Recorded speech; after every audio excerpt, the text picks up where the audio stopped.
What's up, my waffles and mangoes? I'm Kid Waffle 120, and welcome back to Dream Daddy. It's been a minute since we played, but between me getting sick and other things, I didn't want to play this game with a messed up voice. My voice might be a little messed up still, but you know, gotta rest these vocal cords by playing voice acting for this game. So, oh God, okay. Probably Amanda accepted. Oh God, no.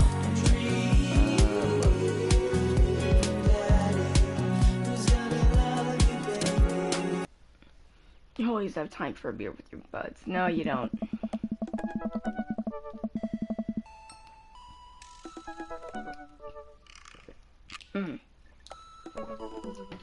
That was quick. While I'm doing my afternoon more jumbles, I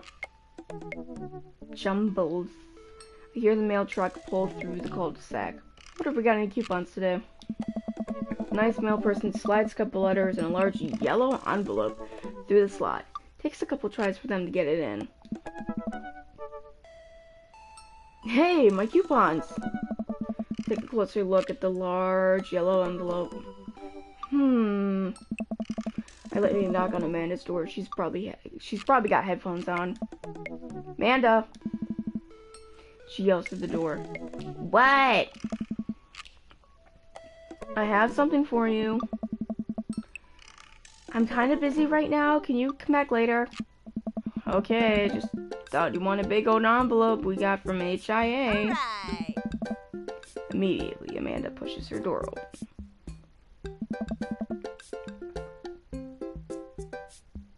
Horn Institute for the Arts? I mean, if you're busy, I can come back. Father, please. Hand her the envelope, which she tears open with her teeth. That's probably bad for your teeth. She doesn't seem to hear me and spits out a piece of the envelope. She pulls out a letter and unfolds it. And? The suspense is killing me. This is her dream school. Amanda's face is unreadable. Oh. I can't believe this. Oh, honey, it's okay if you didn't. Hey. I got in! Yes! Oh! I got in! Amanda tosses the letter aside and gives me a big hug. Oh, congrats, sweetie. That's amazing. I'm so proud of you.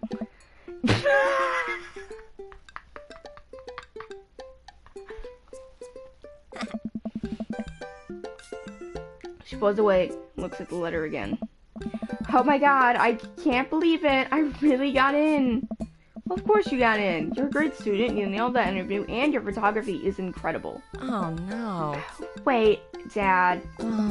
I know this one's really expensive, and it's so far away.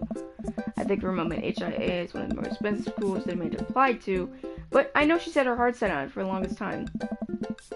It'll be tough, but we're gonna make it work. Really? Of course. Oh God, coffee burp. Sorry, guys. Amanda hugs me again. Thanks, Dad. Okay, sweetie, we're celebrating tonight. Dinner, your choice, wherever you want. Wherever? I swear to God. Amanda and I walk along the bayside, tearing into our foil-wrapped burritos from a nearby food truck.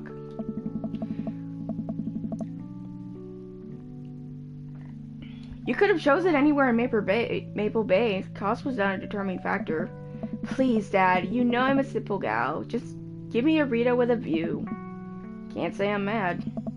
Amanda and I sit on a patch of grass and watch ships sail lazily through the bay. And the dorms are right near a bunch of cafes, and there are all these galleries nearby, and there's a discount if you bring your student ID, and... Amanda, slow down. You're gonna choke on your burrito. I know, I'm just excited. Did I mention that students get their own studio space once they're seniors? And we all get the professional photo editing software for free? It's nice to see Amanda so enthusiastic about HIA, but I wish she wouldn't do it between bites of her burrito. I thought I told her that she with her mouth closed. I wonder who my roommate's gonna be. You take a survey online and they match you with someone with a similar major and interests. I bet we're gonna be best friends. Greg and I were. A good roommate can be a lifelong friend.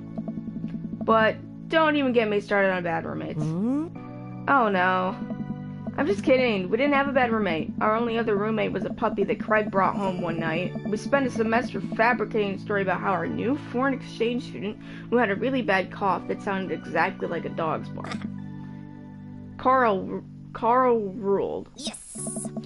Oh, they let you have animals in the dorm since you get a note saying you need one? I bet I could forge one. I think I'd get a rabbit, or maybe a snake, or maybe both. Would the snake eat the rabbit, though? Oh boy, I think I'll leave that up to you. She's so excited I don't want to disappoint her, but I need to be real for a second. So, you know, I had that talk with Mr. Vega. He didn't tell you about the dumpster fire, did he? What? No. I don't want to put a damper on the good news, but I need you to knock it out of the park these last few months of school, okay? If you really want to go to Horns, we need that scholarship money. I know you can do it. Okay. I promise I'll try harder. Pat her on the back. Think you can handle a 14-hour drive to come home for the holidays? There's gonna be some treacherous ice roads to cross. And don't even get me started on the paranormal occurrences. Well, it'd be worth it if I got to see you. Aw, my eyes immediately well up with tears. Dad, don't cry. Sorry, I'm just very, very proud of you. You're all grown up now, and you're such a good person, and I hope you know how important you are to me. Dad, stop. You're gonna make me cry, too. It's too late, honey. It's happening. Dad, I can't get tears in my burrito. It's gonna make it taste sad.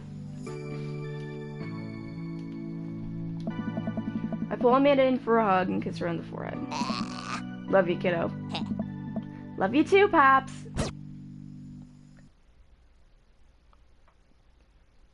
Welcome. You've got dads. Oh. What the? Okay. Wasn't expecting to come back to Dad book that quickly.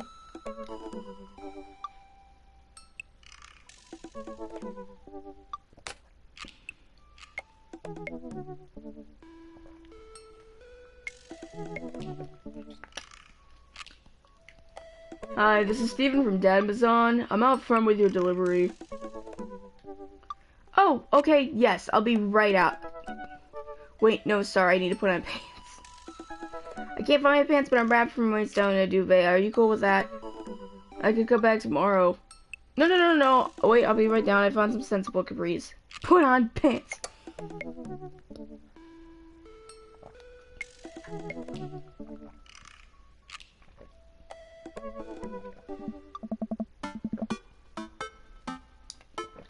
Oh, I got a package. Wonder what it is. Oh, I bet it's that package of socks that I ordered. I open up the box and start pulling the package beatings out. Man, these socks reek. Okay, that's definitely not socks. It's butterflies? Oh boy, I almost didn't even want to know what Amanda was planning on doing with these.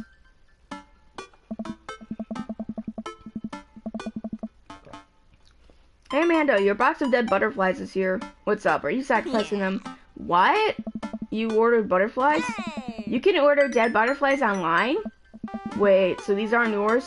Yeah. No, but I'm definitely ordering some right now. Okay, love you.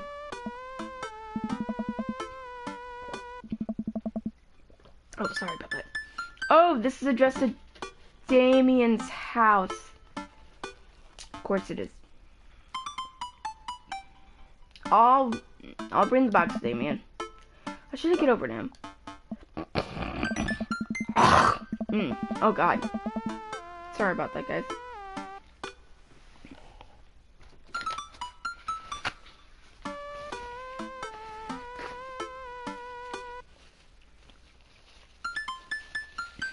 Okay. I jog over to Damien's house with the box.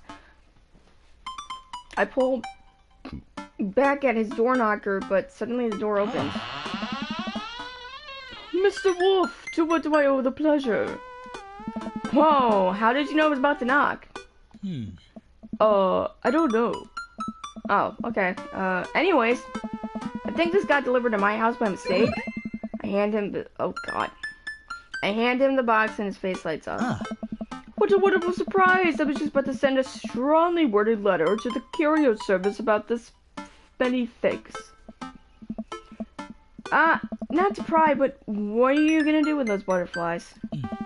Would you like to see? No.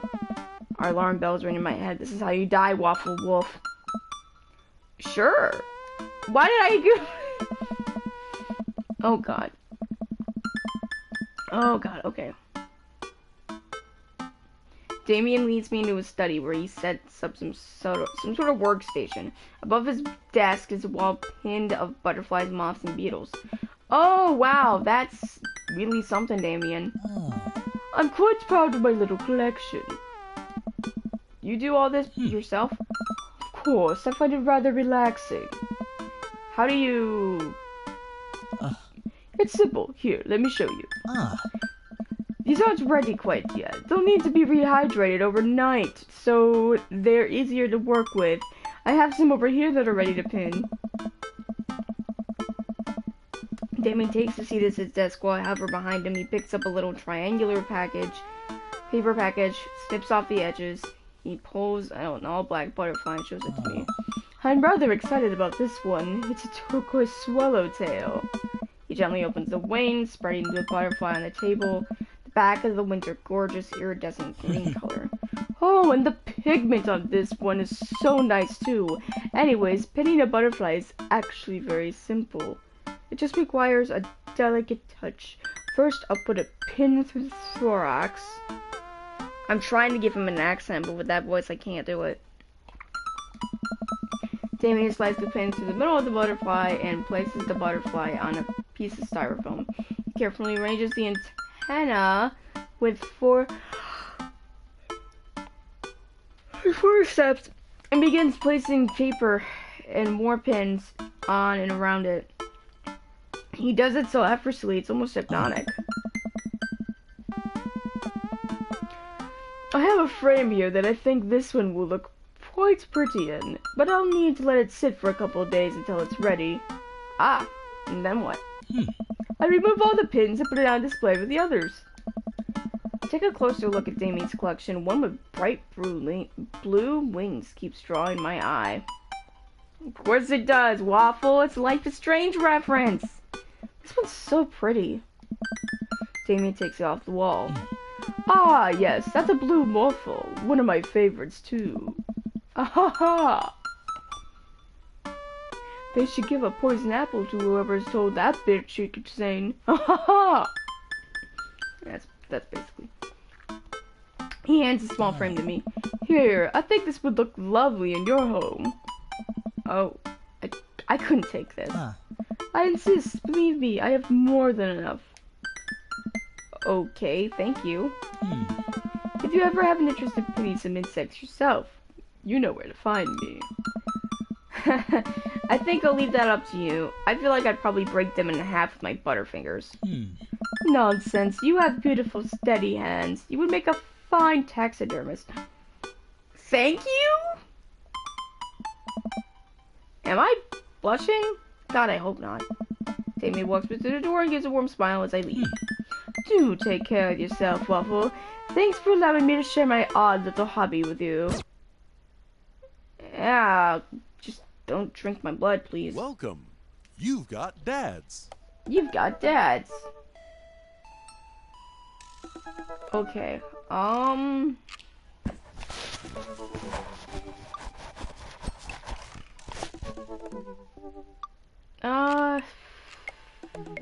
think I'm gonna go ahead and try to talk to Craig again, because I want Craig. Oh, okay. I wonder. No, okay. I think I have to get 3 in total. Well, let me... Wait, what? There we go. Message.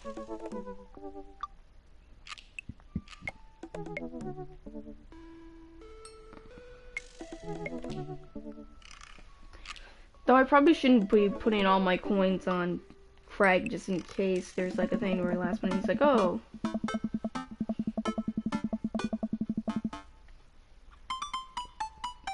I really want to get some good quality time in with Craig. The last time we hung out, he was so busy with all the kids and fending off flirty moms that I feel like we barely talked. Ever since the first time we hung out, I've been trying to get up a little early for runs. I don't think I'm going to be as embarrassing as last time. Maybe I'll even catch up with him now. I type out a message to him on Dad Book. Hey man, been training on my run game recently. Ready for a round 2? Craig responds almost immediately. Dude, of course! Emojis! I don't know why he didn't just send an emoji rather than type it out. Another message pops into my inbox from Craig.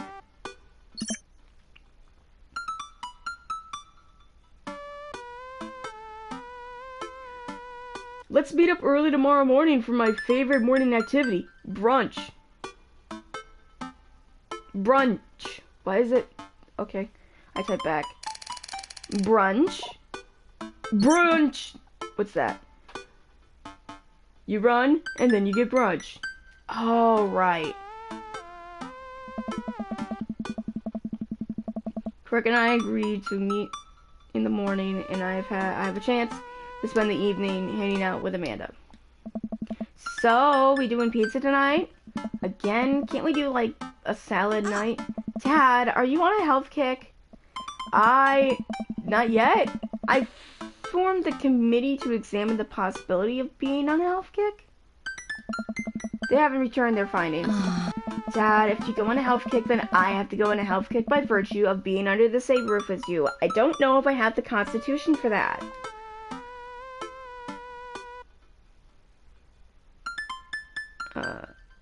The committee is still out.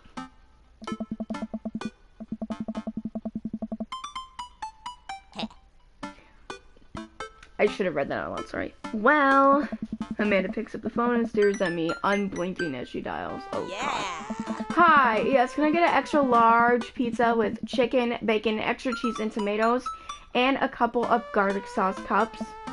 Amanda, you're going a little north here. Oh, right. Can you maybe throw some leaves on there or something? Yeah, he's going on a health kick. Yeah, Rico, I know. It's tragic. Amanda listens for a second. Hold on, I'll ask. Dad, is oregano a salad?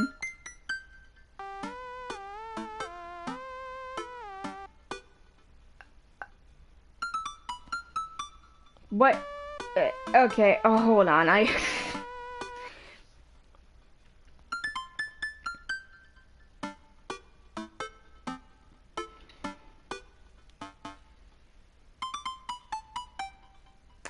I gotta Google what oregano is, because I don't know. Like, I think I know. I think it's like a spice, but at the same time, I don't know.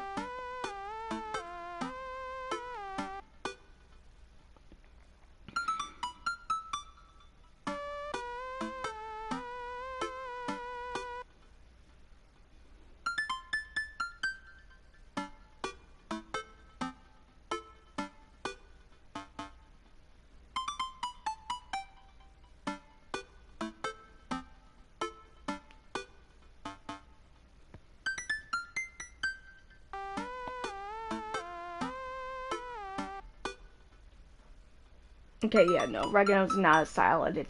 Well, it is kind of like a spice. Huh. Can't blame me for trying. Nah, Rico, I'm talking to my dad. We'll just go with the meat lover's fantasy. Sure. Say hi to the wife and kids for me. Amanda hangs up. Rico says hey. The food gets delivered and we prop down the couch to eat some pizza, lasagna. Just be careful, running is a gateway drug, Dad. It's a slippery slope, Dad. First you go on a couple of light jogs, and before you know it, you're converting the garage into a home gym and renewing your subscription to some sort of weekly kombucha delivery service. Question. Shoot.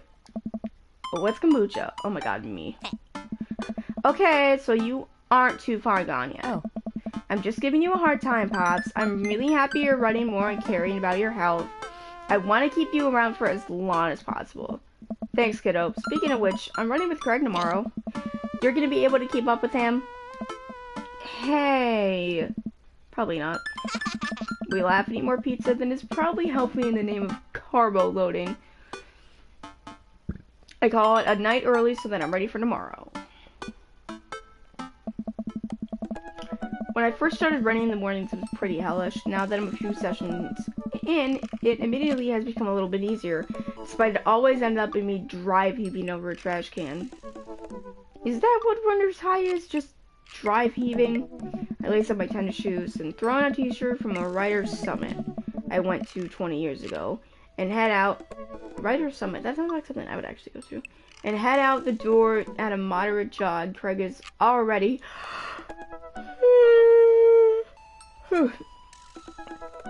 Craig is already outside with River strapped to his chest. Nice. He's dressed head to toe in color-coordinated running gear. Wow, I look like a total schlub next to this guy. Schlub. Hey, bro! Morning, Craig. River gonna be running with us? Oh. Best as she can. We're taking it to the limit, aren't we, kiddo? Goo. Oh, I know what that means. Craig hands her a stuffed toy, which makes her smile from ear to ear. Aww. That's Arnold the capybara. Sometimes it's the only thing that'll get her to stop crying. Oh, I've been there. Amanda had a stuffed panda that she carried around everywhere. She would have a tantrum if we tried to wash it. It was gross. So, you've been running lately? Every morning for 30 minutes. I'm basically an elite athlete by this point. Well, I'll try to keep up. So, where are we headed? Oh. I was thinking we could do a couple of laps around the park. Okay, that sounds reasonable. Oh. Then we'll do some hill climbs up a slope. Okay, I can probably handle that. And then we'll close it off by doing some wilderness survival hike running to increase our agility. I'm suddenly struck with the overwhelming need to claw back in the bed. That sound okay to you? I usually throw some timed murdered sprints in there, but I'll go easy on you since you're a beginner. That sounds like something I'm able to physically do. Great, let's get started. Craig and I finally arrive at the park. A few other lone joggers make their way around the perimeter, and River raves enthusiastically at everyone as we pass. Yeah. It's a lot more peaceful in the mornings, aside from birds chirping and River gurgling away in the stroller. It's pretty quiet. Alright, good warm-up. That was a warm-up? Hey, Let's start the show. bro. But wait. Craig reaches into his bag and tosses me a water bottle. I fumble it, but thankfully I don't drop it. Oh. You gotta hydrate, bro. I take a long drink from the water bottle and feel reinvigorated. Man, I don't drink enough water. True. Hey. I look down and I pick up Arnold River's toy and hand it back to her. Must have dropped this. Oh. Thanks for looking out, bro. Hey. You ready? Yeah. Hmm. No. We finally finish our however many 10th lap around the park. I'm breathing heavily, but I can't believe I actually didn't lose Craig. He's even breathing heavily too, which makes me feel a little better. I look down at my shirt and notice that I am drenched in sweat. Almost looks like a frowny face.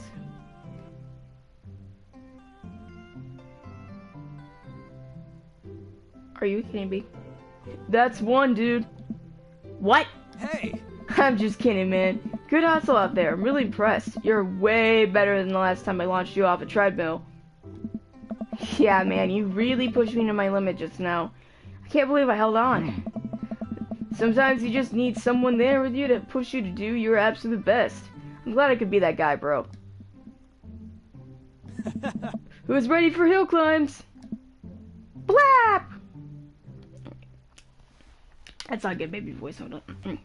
Blap! Oh. There's my little cheerleader. Waffle, you ready? Hello to members watching. Actually, should probably get the chat pulled up. People blowing up my phone. Not really.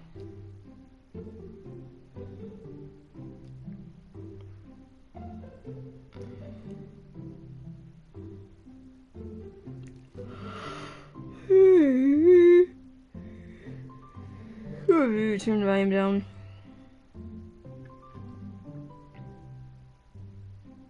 Okay, let me get the Alright, there we go.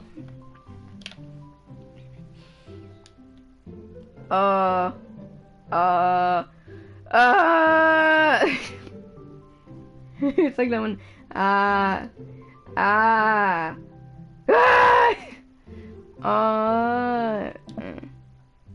You bet. Craig takes me to a separate portion of the park where there's a steep hill that seems to go up forever. I strain my eyes to see some other joggers at the top. So, what do we do now? We run up the thing. That looks like a lot. Waffle, there's 2 things you need to know about this hill. 1, don't stop running until you get to the top. And 2, Craig points to the top of the hill. Hey! That's not the top. Wait, what? Ah! That's a lot of H's. Let's do this. I don't know why I just gave myself Craig's voice. I finally reached the top of the hill after making my way past what I originally thought was the top of the hill. Once there, I hunched over onto my knees and gasped for air. My lungs are like daggers poking my ribs. I could feel my heart in my ears.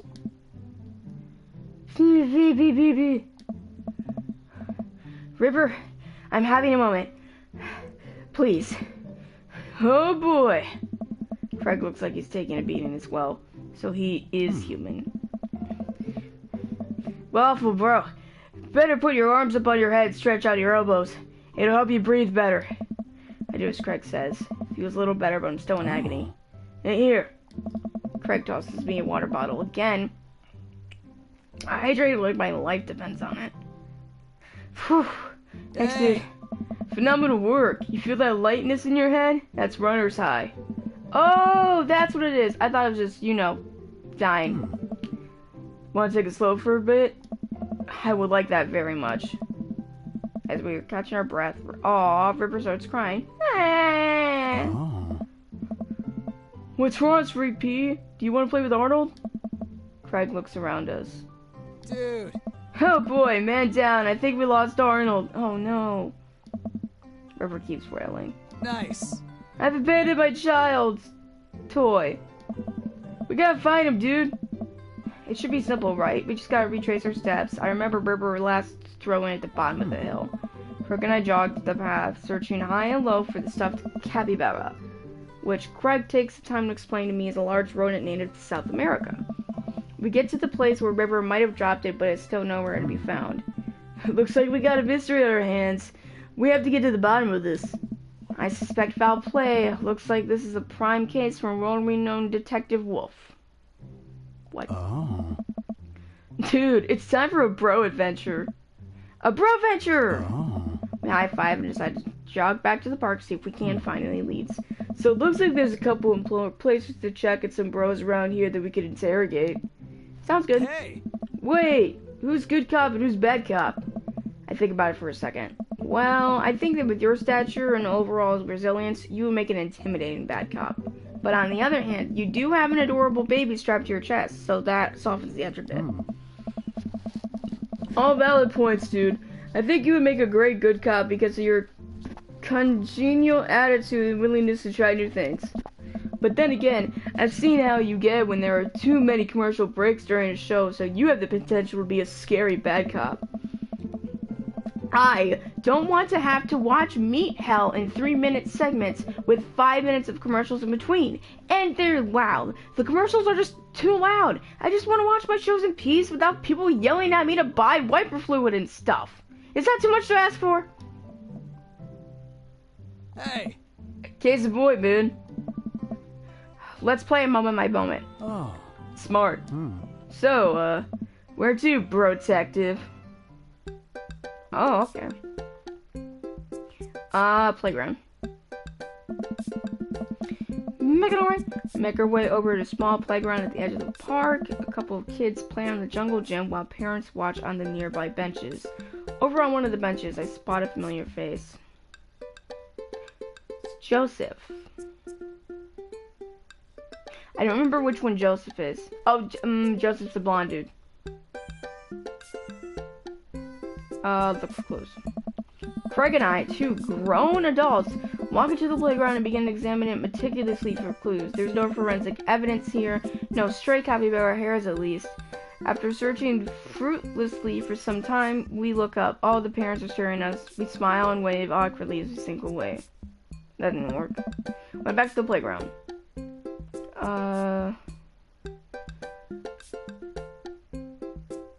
Interrogate Joseph. Let's see what Joseph's up to. We jog over to Joseph, who seems to be engrossed in his book. Oh, he definitely doesn't know where it is. Joseph, bro! Joseph usually drops his book. I don't remember the voice I gave it to him. Hey guys, didn't think I'd see you two out here. Waffle, are you exercising? Sure I am. You know me, I just love to run and be healthy. That's kind of my whole thing. What are you reading? Oh, just a... Nope, he doesn't get the bro voice, so... Oh, just a book on knots and rope tying. Lawrence of Arabia. For boats. For boats. For boats. Boat ropes. Right. Say, you didn't happen to see a stuffed capybara around here, dude? What's a capybara? It's a large rodent that's native to South America. Joseph thinks for a second. Haven't seen one around. I'll tell the kids to keep an eye out. Your kids are here? Hey, Joseph looks around. Lord McDonald. Did you say Old MacDonald? They were here a second ago. Must have gone exploring around the park. Do you know where they could have ran off to? They're kids. They get into mischief sometimes, but they always come back. That sounds a little sus, Joseph. Alright, thanks for your help. Thanks, Joseph. We'll let you get back to your rope book. Both ropes. We get back to the playground. We already interrogated. Why would we do? Okay. Try to calm River down. This is a pretty nice playground. Might as well get a couple swings in. What about Arnold, bro? Maybe having a little swing might calm River down. Might buy us some more time. You're right. She's about to go nuclear, bro. This might prepare her for the possibility of us not being able to find Arnold. Life is cruel and tough, but at least we'll always have swings. Craig straps River into the baby swing and gives her a gentle push. She giggles. I can't do baby giggle. I take a seat on the swing next to her and immediately realize that I'm stuck. Oh no! River seems to love that. Craig eventually helps me out of the swing and we decide to get back to the investigation. Let me try to do some, like, improv voicing for what being stuck in the swing would be like. I guess I'll go ahead and swing too. That might make River feel better. Yeah, dude, that might help out. Totally. Oh, Craig, dude, I need your help. What happened, bro? I'm stuck. Bro, you serious? You get stuck in a swing set? Oh my god. Just shut up and help me out. Oh, okay, bro. Okay, Craig eventually helps me out of the swing and we decide to go back to the investigation. We get back to the playground. Which is another part of the park. Where to now, bro? Go to the field. We wander out to a grassy field at the center of the park. There isn't a whole lot to see, but there are figures camped out on a blanket, and the grass could hold any number of secrets.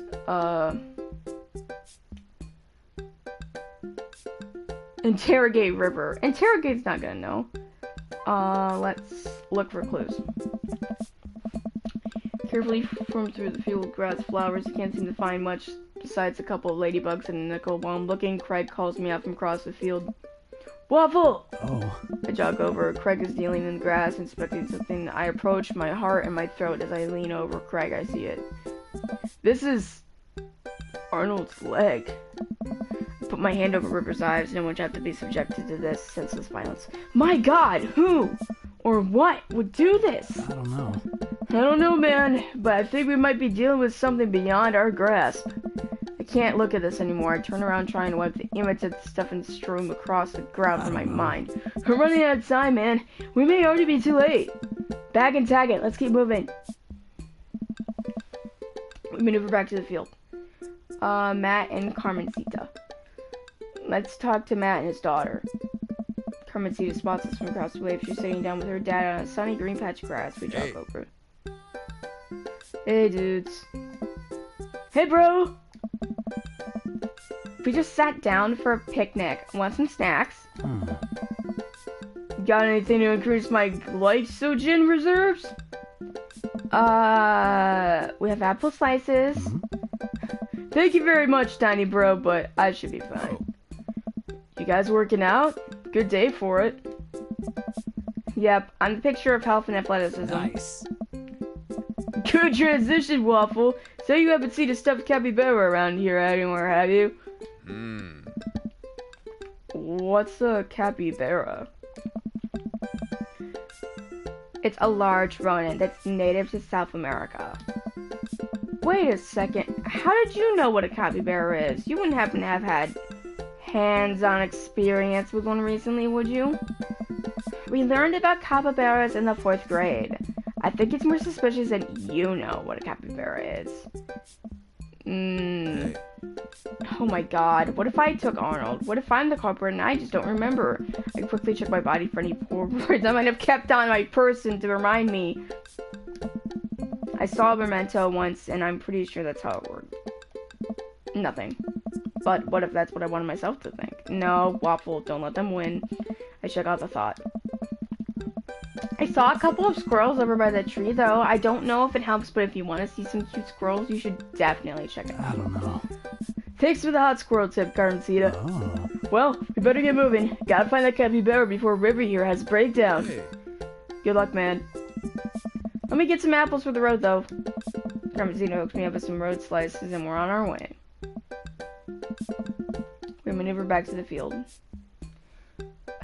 Interrogate River. Wait, let me try this. It's always the culprit you least expect. I get eye to eye with River, who still looks like she's on the verge of tears. This is a bad idea. Hey. Good cop.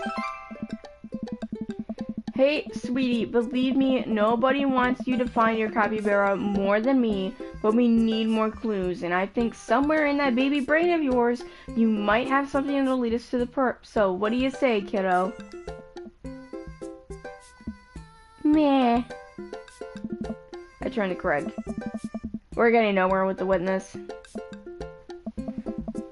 We maneuver back to the field. Okay, check out those squirrels.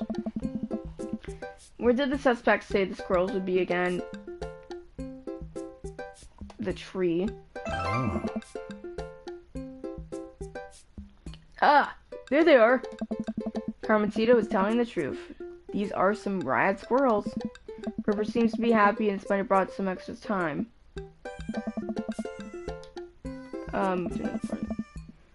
Dad Deuce where we should go next. The woods. We make our way to the outskirts of the park. There are a couple benches by the dense tree line. Looks like Robert's here all by himself. This also seems like the perfect place to look for clues. Park and I search the outskirts of the woods, hoping to find anything that might lead us to Arnold. There's a couple of cigarettes and beer cans scattered around the thicket. This is probably the hot spot for edgy teens to hang out at night and say swears and stuff, but it doesn't look like there was any recent activity that might be capybara related. This might be a dead end, partner, bro.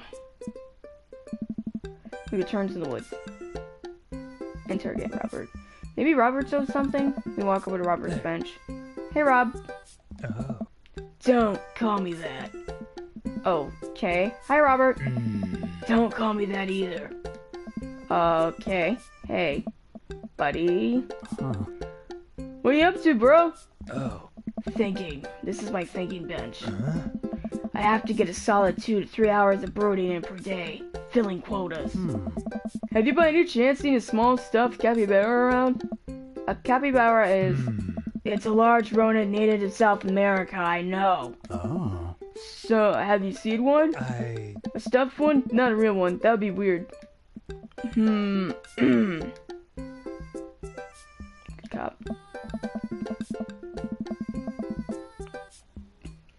Come on, Robert. The sooner you tell us what you know, the sooner we can let you get back to brooding.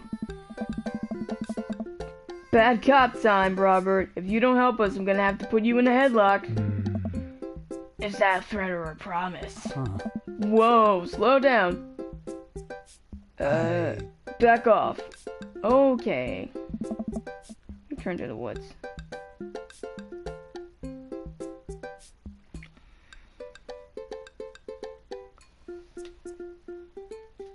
I don't dare interrogate Robert again, so let's move to another part of the park. Clock's ticking, dude. Where are we going next? Let's check out the playground again. Head back to the playground. Let's see if Joseph does anything else. Oh. Joseph! Do you happen to know where Christian and Christy have gone?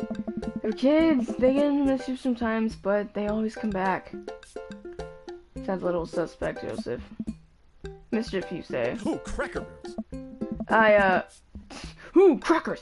Wait, am I being interrogated right now? No, yes.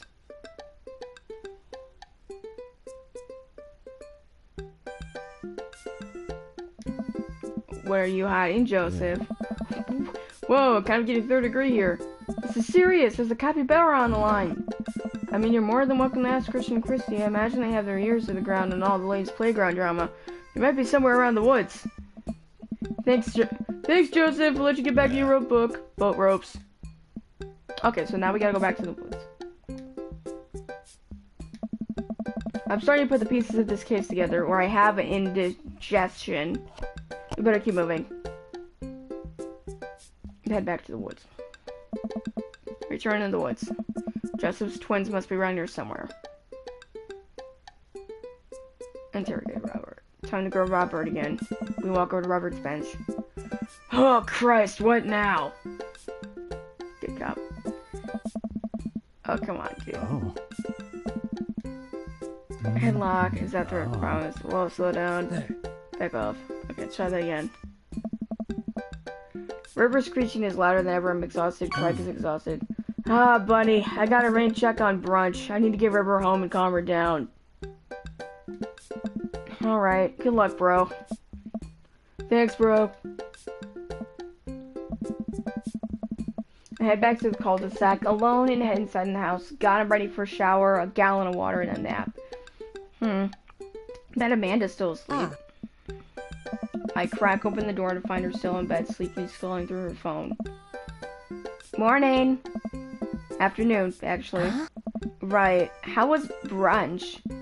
Well, we had a good time with the run part, but we didn't make it to the rest of the portmanteau. Huh? To brunch. We didn't make it to brunch. So, somehow we lost River's toy, the capybara, on our run. The capybara is... Dad, don't patronize me about giant rodents, I know. Sorry. Anyway, we figured out that Joseph's creepy twins had something to do with it, but we never got to the bottom of it. So, the run went well. I was a little worried about your endurance. Yeah, it was rough first, but it ended up being a piece of cake. I actually felt pretty My legs give out. I find myself on the floor of the hallway. I'm just gonna hang out here for a while. You take your time getting up.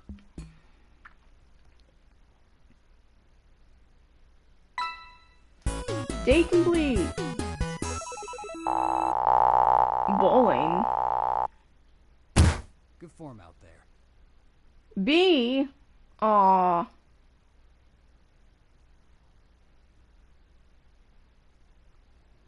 I didn't know there was a bowling thing. Number one, Dad. Nothing on twins. Marinara. Nothing on marinara. Drive heat. Okay. I guess we didn't do that well.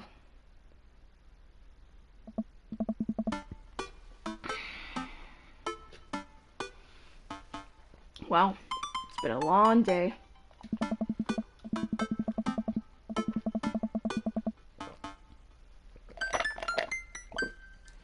I'm just about ready to pack it in. After a few bites of ice cream from the freezer, I turn off all the lights and walk down the hall to my room. I wonder if Amanda needs still awake. Kid needs some sleep. As I pass the room, I can hear a faint sound, but I can't quite make out what it is. I get a little closer. Is she crying? I knock gently on the door. Hey, Amanda? The crying immediately stops. Not right now, Dad. Her voice sounds strange. She sniffles. I need to make sure she's okay. Open the door.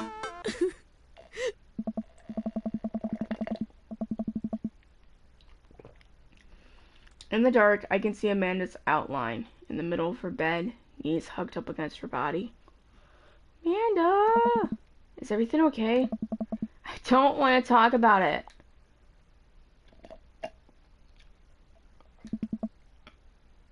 Did something happen? No, nothing happened. Go away.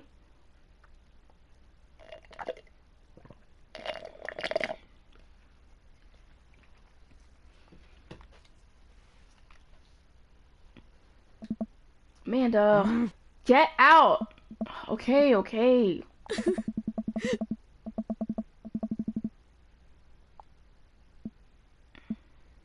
Wow. What has her so upset? She seemed fine earlier. She's usually so open with me. Did I do something wrong? Is she mad at me? I guess if she wasn't before, she definitely is now. I can't even remember the last time she snapped at me like that. I have a hard time falling asleep, but when I finally do, I'm still thinking about Amanda. After a long night of very little sleep, I roll out of bed and make myself a pot of coffee. Amanda should be up for school soon. Maybe she'll be willing to talk about what's bothering her. About 10 minutes before she's supposed to leave, Amanda comes out of her room and makes a beeline for the freezer. Morning, Amanda. Morning. She drops her frozen waffle in a toaster and slams the freezer door. She won't look at me. Yikes. So, anything big going on at school today? No. Okay. Do you need a ride to school? No. Want some coffee? Amanda pulls the toaster level up and takes her still freezer-burned waffle out before it's finished cooking. I have to go. Amanda picks up her bag and swings. Oh, okay. Haven't seen her act like this in a long time. It's usually short-lived, but it always hurts. Hopefully this blows over and things are back to normal soon. I sit back at the kitchen table looking at a picture of Amanda and I hanging on the wall. And then I'm teaching her to ride a bike. Her face is a mixture of excitement and pure, unadulterated fear. I remember how determined she was. Every time she would fall off and scrape her knees, she would get back up and try again. Finally, I had to stop her because she was bleeding everywhere. Then she started to cry because she didn't think she needed bandages and wanted to keep trying. As I put the bike away, she just stood in the middle of the street and screamed. Then I took her for ice cream, and it was like nothing even happened. After giving a bit of thought, I've decided if I force her to talk about it, I'm only going to make things worse, but I have an idea. I started rummaging around for ingredients. I hear Amanda walk in the door. Instead of heading for the kitchen like she usually does, she makes a beeline for her room. She's clearly trying to avoid me. Hey, Pumpkin? What? Can you come here for a sec? There's a moment of silence. Yeah, I wanted to say sorry about last night. Oh, I was just worried about you, kiddo. I get scared when I know something's wrong, and I even get more scared when I feel like I can't do anything about it. Dad, so just, whatever it is, you don't have to tell me if you don't want to, but whatever it is, just know that you have a dad in your corner who wants you to be happy. Oh. Honey, you know I'm bad with words, so I was hoping I could speak a language we both understand. I pull a cake out of the refrigerator and place it on the table. Hopefully the frosting is set by now. Ta-da! Dad, it took me... Sorry you're sad, but I support you 100%. I love it! That's so me! It took me a really long time because I ran out of red frosting somewhere around sad and had to start all over, and this is beautiful. It's strawberry. Amanda gives me a big ol' hug. I grab some plates and forks and serve up some delicious cake. So, it's really stupid. What is? This whole thing. I know I've been really weird lately, and there's just... I don't even know how to explain it. I feel like I might have to make you a chart. I'm listening. Do you want me to take notes? I guess you should start from the top. So, you know how Emma R. is going to that fancy art school in California, right? Emma R.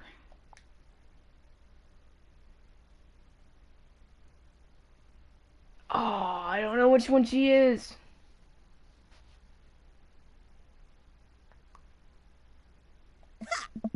Dad, that was me. Oh.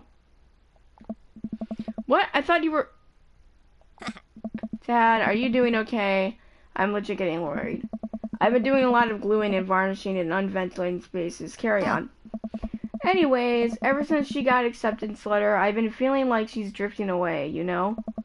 And she's been spending a lot more time with Grace and Emma P. I just thought it was all in my head for a while, but then I found out from Rosie M. that both Emma's, Grace, and Noah all went to a party at Mackenzie F's on the same night. They all told me they were busy studying for Calc AB final. Yikes. So, another important piece of information is, God, this is embarrassing. I, have a crush on Noah, and, that's a thing. What? Whoa, I had no idea. I definitely didn't know that. Okay. You're a bad liar. So are you. I learned from the worst. Anyway, so the only person I told about the crush was Emma R, and she promised not to tell anybody. I didn't confront them about the party thing because I didn't want to start drama, so I just kept quiet and kept going about my business. Amanda sighs. And then one day I invite everybody out to get nachos at the mall after not text me back for like 2 hours, even though none of them ever put their phones down for more than 60 seconds. They all just say they're busy, like, simultaneously. So I tell them, never mind, I'll just eat nachos at home, right? But we were out of chips and I really wanted nachos. Totally understandable. So I go to the mall anyway, I get to the food court, and who do I see there but Grace, Emma P, Emma R, and Noah all hanging out together and eating nachos without me. What? It gets better. I'm standing by the escalators watching them, and I realize that Noah has his arm around Emma R, which is kind of weird, right? But then they kiss! No!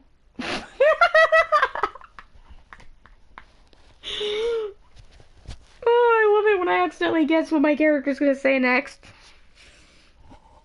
No! No! That's harsh. No, that is... I am so sorry, Amanda.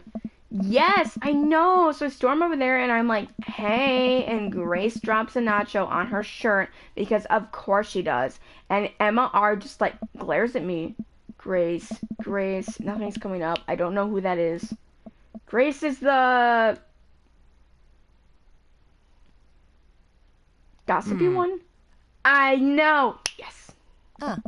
Grace is the one that nobody really likes, or I guess that's me now. But anyway, nobody will say anything, and I'm just like, you guys suck, which I realize is not the most eloquent thing to say, but I was very angry and really embarrassed, and I just wanted to get out of there.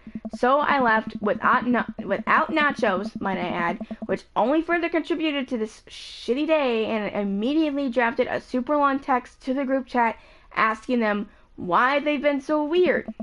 And I wrote another one to MR asking how long the Noah thing's been going on, and sorry, I know that's a lot. You still following?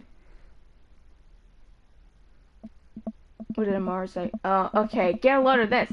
Emma R says, you know what, let me just read it to you. Amanda pulls out her phone and reads word for word an artistly long string of text messages. Can you believe that? I cannot believe that. I care so much about Amanda's social life and mental well-being, but man, do I not understand what she's talking about. This is all beyond me, but I'm trying my hardest to be supportive. They were dating in secret for like months. So I told her that she's been a really terrible friend, and she's like, well, if you think I'm so terrible, then just stop being my friend. And I was like, okay, and then she left me on red, and then...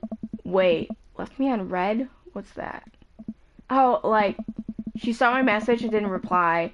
I know because there are read receipts. I know what read receipts are, I'm just gonna nod and pretend I understand. Gotcha. So, while this is all happening, I'm talking to Emma P about how mad I am because she's at least being kind of reasonable, and I'm venting to her about how pissed I am and everybody and stuff. And then out of nowhere, Noah texts me and is like, how could you say that about me? And I'm like, say what about you? And he tells me that Emma P sent screenshots of everything I told her to the group chat and I got kicked out of. Alright, I think you lost me screenshots, but that definitely sounds bad. There's so much more. So much more, but honestly, it's just really stupid teenager stuff. The bottom line is that everybody dropped me, half of my grade hates me now, and I have no friends. Sweetie. Amanda, I'm so sorry. I almost expected it from everybody else, but Emma R's been there since Dad died, and I can't believe she would just stab me in the back like that. I'm not even mad that she's dating Noah. I'm just upset that she lied to me about it for so long. Amanda stabs the remnants of their cake. Okay, I take it back. I'm kind of mad she's dating Noah. Like, what did I do wrong? Why did everyone just suddenly decide I'm not cool anymore? Why wasn't I enough? I don't understand. Ooh, Amanda.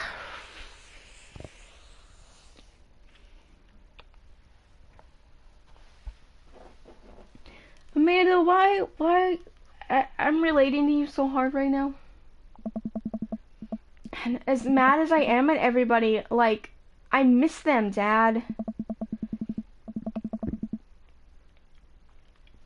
Amanda looks so dejected, I almost can't take it. What can I possibly say to help?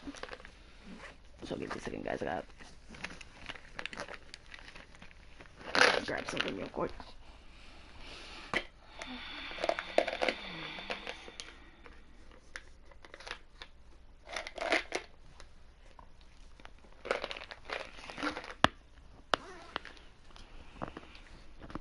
I'm strapped like a roller.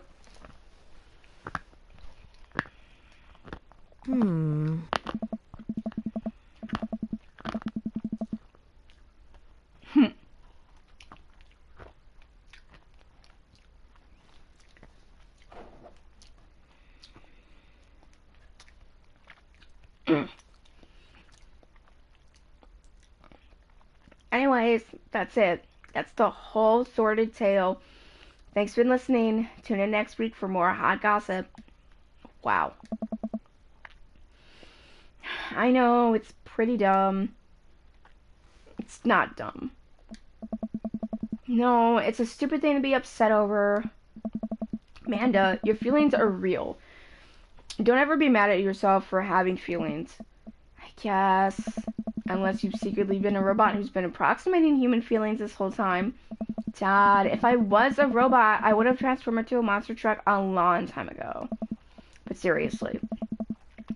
I know you probably don't want advice, but I feel like it's my duty as a dad to bestow upon you a few nuggets of fatherly wisdom.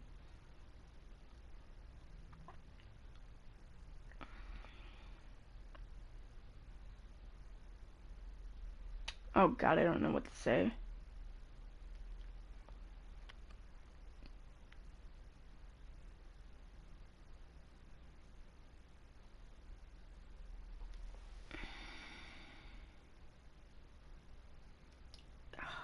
Both of those are true, and I don't know which one's better.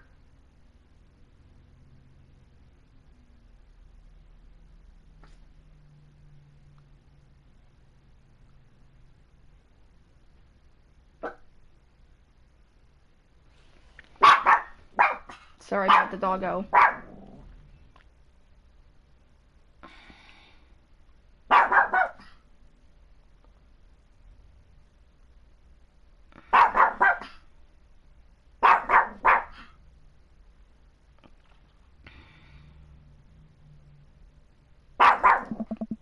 When you get older, you start realizing the sort of people you want to associate yourself with. Do you really want to surround yourself with people who would do something like that to their friend? It takes a lot of work to find and maintain meaningful friendships. Ginger! I know you're excited because your sister's going to be home soon, but there's enough. There's enough. Actually, I don't think she's supposed to be home anytime soon, is she? Yeah, no. So, you got like an hour or two before Jen gets home, so hush. It took me a long time to figure that out myself, and I wish I learned it sooner. If the other person isn't putting effort in...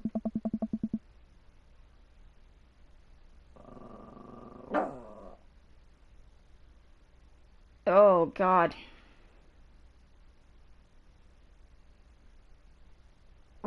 Okay. wasn't expecting to be called out. If the other person isn't putting the effort in to show you how much they care, it's not worth it. You're not beholden to their being their friend. Ultimately, I think this says way more about their character than it does about yours. Because you're amazing, and if they can't see that, well, that's their problem. I'll keep that in mind. I looked down at the table. Did we just eat that whole cake? Yes, we did just eat the whole cake. Well, good talk. Amanda gets up and goes to her room. Before she closes the door, she turns around. Hey, Pops? Yes? Thank you. You are always welcome. Love you, Amanda. I love you too, Dad. I love you too, Dad. A bird in the hand is better than a bird in the eye. What? Welcome. You've got dads. Oh, Craigie!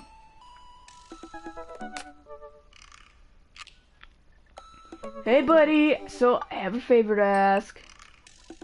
Robert invited me over for dinner, and I know it's kind of a faux pass to invite another bro, but I've known the guy for years, and I still can't get a good read on him, and I know it's gonna be super awkward if I go by myself, so would you please come with me? I love food. Especially love food that's free. And I don't know why you're so sweaty over cooking, but sure. Yeah, I'm down. Thank you. I really hope that's a sweat over leaf. Eat that dinner. Yeah, spending time with Craig and Robert. Lego my ego. Oh man, I don't know how I feel about social time with Robert. Still, I guess free food is free food. Yeah, dude, I'm down. Thank you, bro. Craig and I decided to meet up before heading to Robert's place. Craig's waiting on my porch. Bottle of white wine in hand. Hey! Waffle! Boy, am I glad to see you! Likewise, man. Classy you to bring wine. No, it's not wine. It's sparkling apple cider. Robert literally has a wine cellar, so I think he's good. Wow. Or at least I think he's got a wine cellar. I'm genuinely unsure if he was telling the truth or not. I can never tell with him. Thank God it's not just me. I never know. He's so deadpan about everything. I usually just laugh it off, but man, that guy's an enigma. We start walking over to Robert's house. Does Robert even know how to cook? I have sincere doubts about whether he even knows how to shave properly.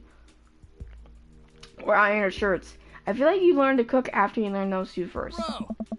One time, I saw him grab a hot dog from a trash can. I mean, it was at the very top of the trash can, like sitting above it, but still, if he were on trial, I think the jury would define that as in the trash. In his defense, I've definitely considered grabbing food from the top of trash before. Well, yeah, I think we all considered it, but the difference is that Robert actually did it, bro.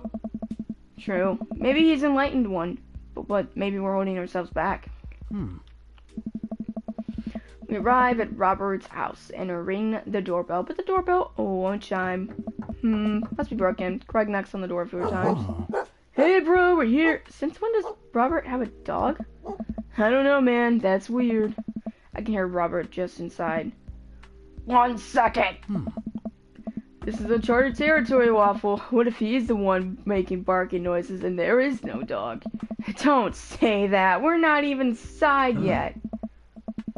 Finally, the door opens. Robert looks pretty stunned to see me and quickly adjusts his posture to try to hide it. This is gonna be weird, isn't it? Check the comments.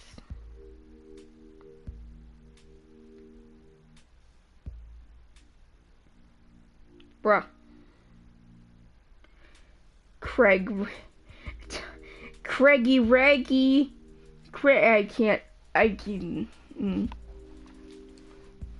Yes, Craig is the dude I'm going for. Waffle, didn't know you'd be tagging along. Did Craig not tell Robert I was coming? Come on, Craig. I can leave if there's not... No, it's fine. Come on in. Wipe your feet. Wipe your ass. Craig.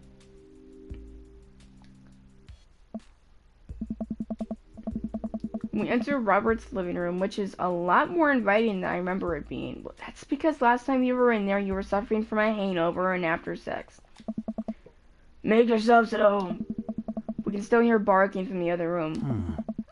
I didn't know you had a dog, Robert. Oh yeah, that's Betsy. Have to put her up when guests are over. She'll calm down in a bit.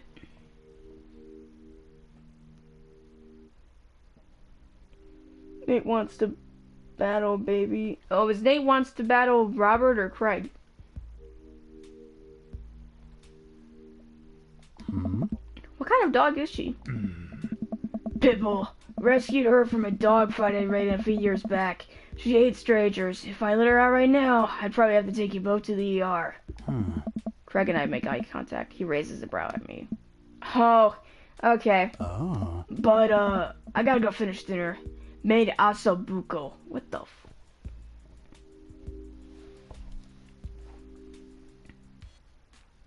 Craig! Okay. That's why you were so super excited when I said I was gonna choose Craig. Okay. What the heck is asobuco? Robert leaves the room, presumably to go into the kitchen. Craig leans in and whispers, was the dog fighting thing real or was he kidding? I don't know, man. Nice. What's asobuco? I don't know. Did he make up that word? Until I have asobuco in front of me, we can only assume so. We sit in silence for a second, taking in Robert's living room. Are you about to get Are we about to get sawed? Nah. Usually you wake up in those situations. We voluntarily walked into this one, although he did look pretty shocked to see you. Maybe you've been here through all his plans? His murder plans? This is so weird. Robert finally walks into the room carrying 3 paper plates of steaming food like a waiter. I don't have a dining table. Don't trust them. So we're eating here. Also, I don't have real people plates. Hope that's okay. Robert sets the plates in front of us on the coffee table. Still can't tell what it looks like. Meat, maybe lots of sauce. I can make out some vegetables. I think that might be rice, but it could also be pasta. Guess there's only one way to find out. I take a bite. Whoa. Oh my god! Wait, why did I give him Craig's voice? I take another bite. The medley of flavors in this dish is amazing. The meat is so tender, and the risotto, I think that's what it is so creamy. Robert, this is really incredible. You cooked this? There's a pregnant pause as Robert formulates a response like it's rare to get a compliment from me. I fished it out of the dumpster behind a restaurant, or at least I think it was a restaurant. Can you believe people just throw this stuff? I'm mixing voices now. Can you believe people just throw this stuff away? I almost gag. I look over at Craig, who looks wary but still has his mouth full. He gives Robert a thumbs up. Glad you like it. Bro, where did you learn how to cook like this? Worked at a restaurant in Spain for a hot sec.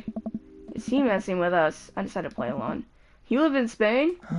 After I dropped out of college, I went backpacking through Europe, crashing on couches, sleeping in hostels. Whatever. It totally broke. Worked a worked a couple of odd jobs wherever I could scrape some cash together. One night, I'm eating dinner at this little restaurant just outside of Madrid. I go to pay and realize I spent the last of my money on booze the night before. I'm in the middle of ditching when the manager catches me and puts me to work in the kitchen.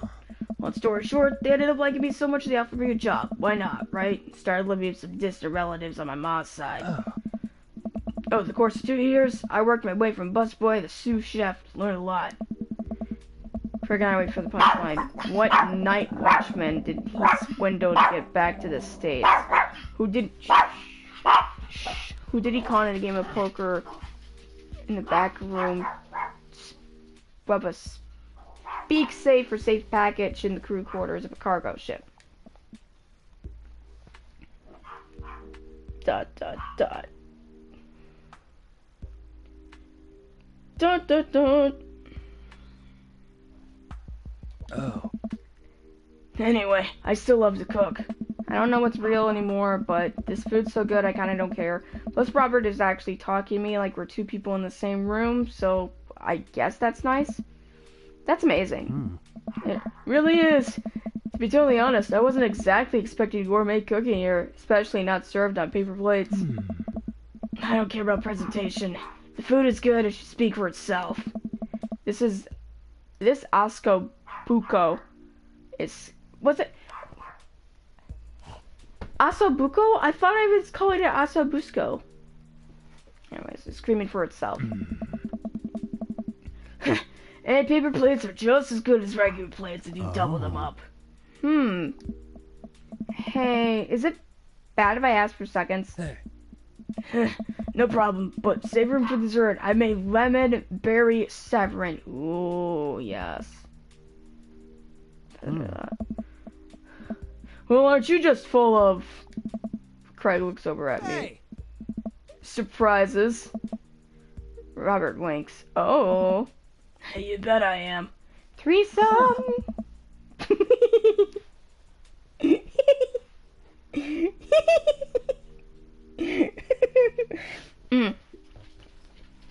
You could come over for dinner anytime. Hey. Craig. Hmm? I'm gonna go get seconds. Me too. After consuming way more ossobuco than my body. Waffle. Behave.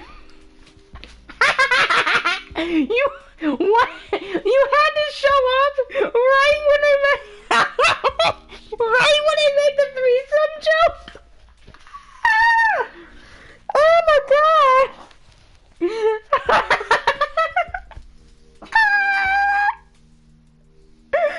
Oh, the timing! I can't.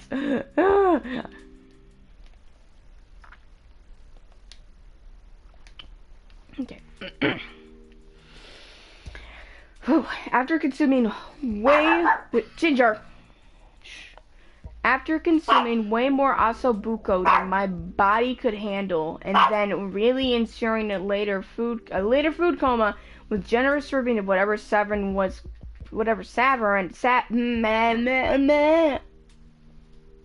This game is showing me a whole new side of you. It's not new. It's just a side that I don't show that often.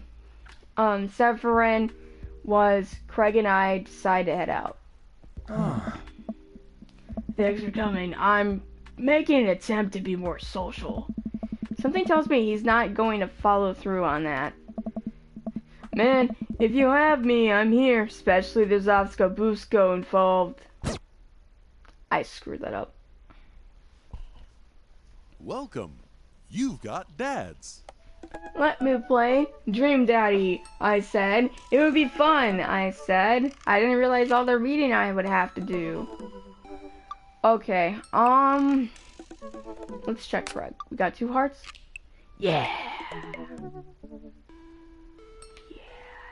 We're gonna get heart number 3.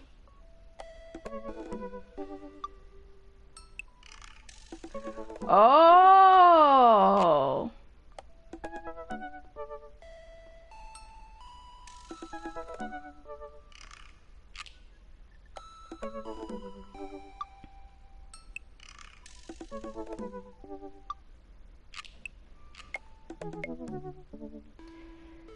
Okay. I will not do date 3 yet.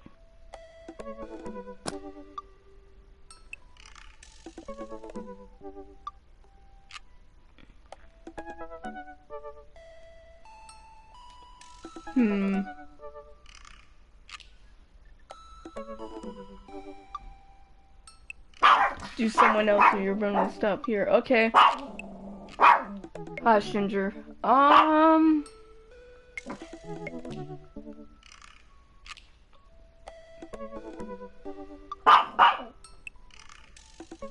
Okay, the 3rd date ends the game. Okay.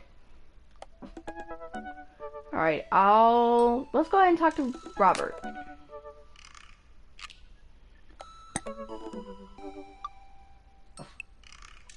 Did I hit the wrong button? I hit the wrong button. Robert! I'm using the similar voice that Mr. Creepypasta uses for Spencer Middleton on Robert. Message. Robert Small. Well, he is not small. I gotta plug my phone in.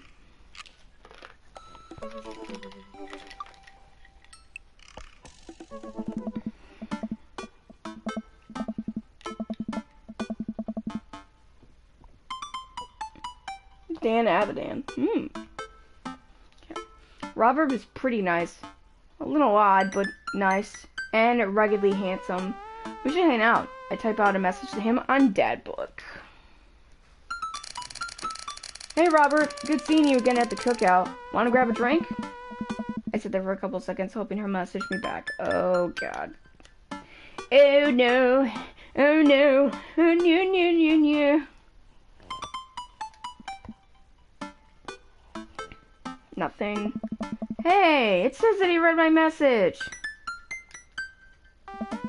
I anxiously wait for a response. Watch cat videos on the internet. Starts down a rabbit hole of cat videos, and Robert quickly vanishes from my mind. I didn't realize how long I've been doing this, but by the time I watch maybe my 30th cat video, Robert pops back in my head. I jump back on Dadbook to see if he's responded yet. Nothing. Well, I guess the guy's busy. Might as well make the best of my day. I get up, walk to the living room, then sit down and turn on the TV.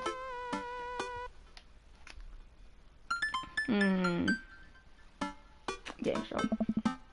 Family Fortune's on. Alright, Nicole, your parents are in the lead, and it's up to you to win it big. Are you ready?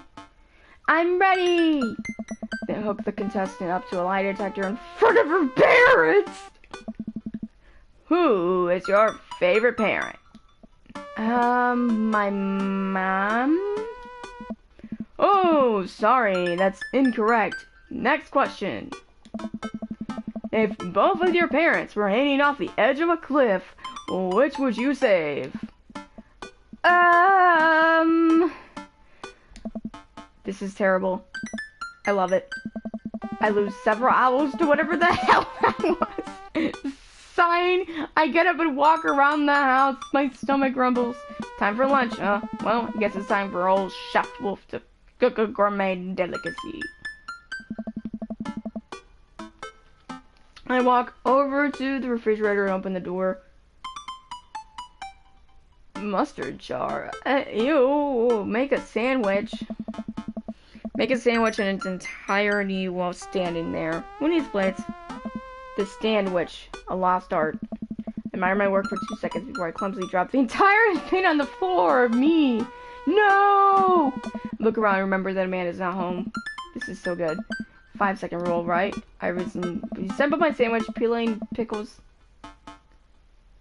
off of the floor and putting them back where they belong in my mouth. Wait, I'm a wreck. I finish my stack and walk around the house some more. Bored. When's Amanda coming home? Oh, I just remembered something.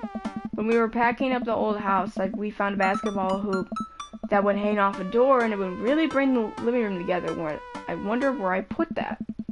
I spend a couple minutes poking around the new place until I find it. After installing it above one of the doors in the living room, I'm ready to dunk. Come on and slam! And welcome to the jam.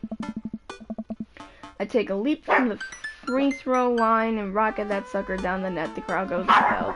And welcome to the jam.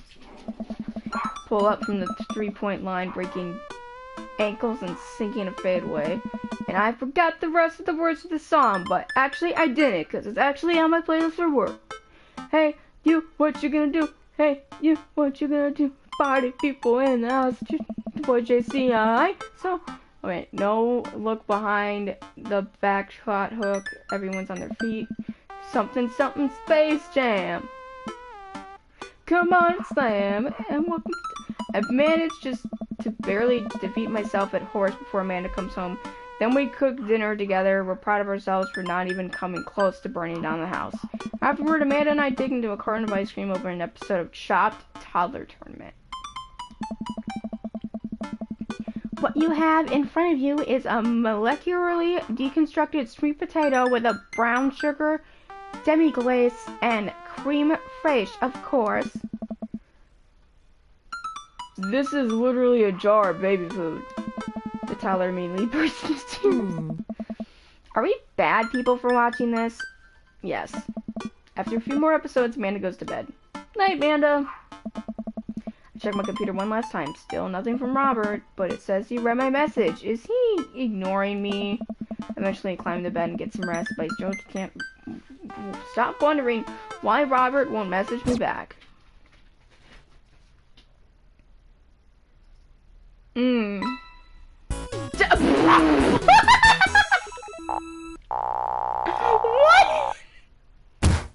What? Date complete. Date complete? What do you mean date complete?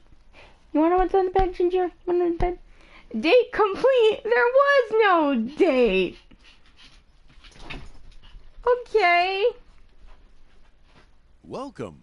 You've got dads. Oh no.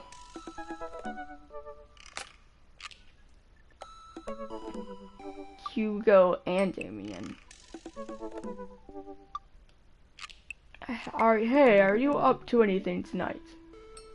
Hugo and I were planning to go to the art walk downtown, and we're wondering if you could accompany us.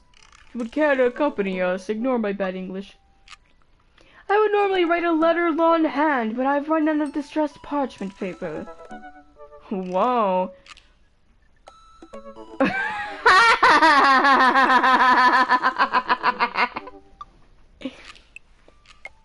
Whoa, why can I see Damien and Hugo's chat? Am I a hacker? But I don't even have a hacker alliance. The feds are gonna bust down my door any minute now. I've gotta destroy this computer. Waffle. Waffle. This is a group chat. Oh, thank God. Do either of you guys know how to destroy a computer? You can run... You can run Derek's boot and nuke from a startup flash drive, but once you've done it, it's best to physically destroy the platters altogether. The Victorians were well versed in information security. Waffle, do you want to go see some art or not? Art is good. Let's go see that art. I haven't figured out Hugo's voice yet.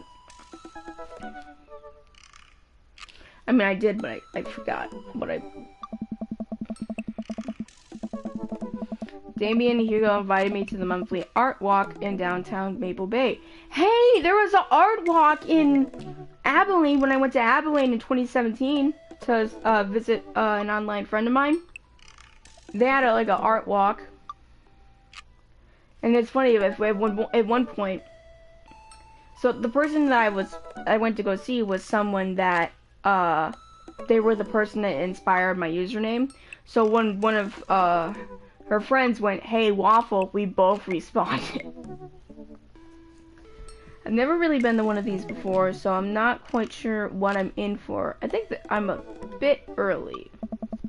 I don't see Damien or Hugo around anywhere, and I feel just a little uncomfortable standing among all these fancy art people. Waffle? Turn around. Oh, it's Joseph! Joseph, what are you doing here? Joseph scoffs at me. What am I doing here? How could you ask me that? I'm obviously a huge, art, appreciatist.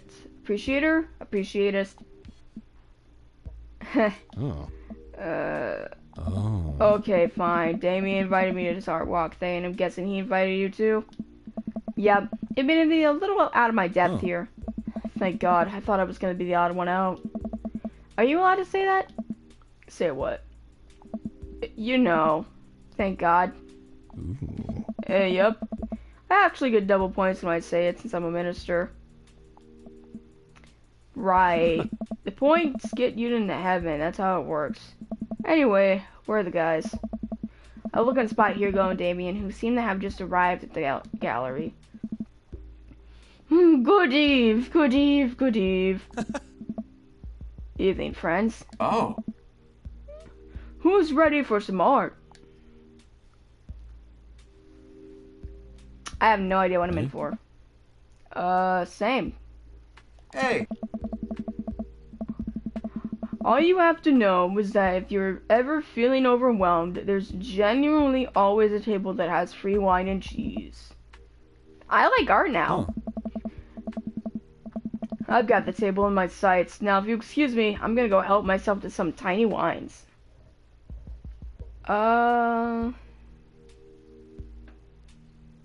Ooh.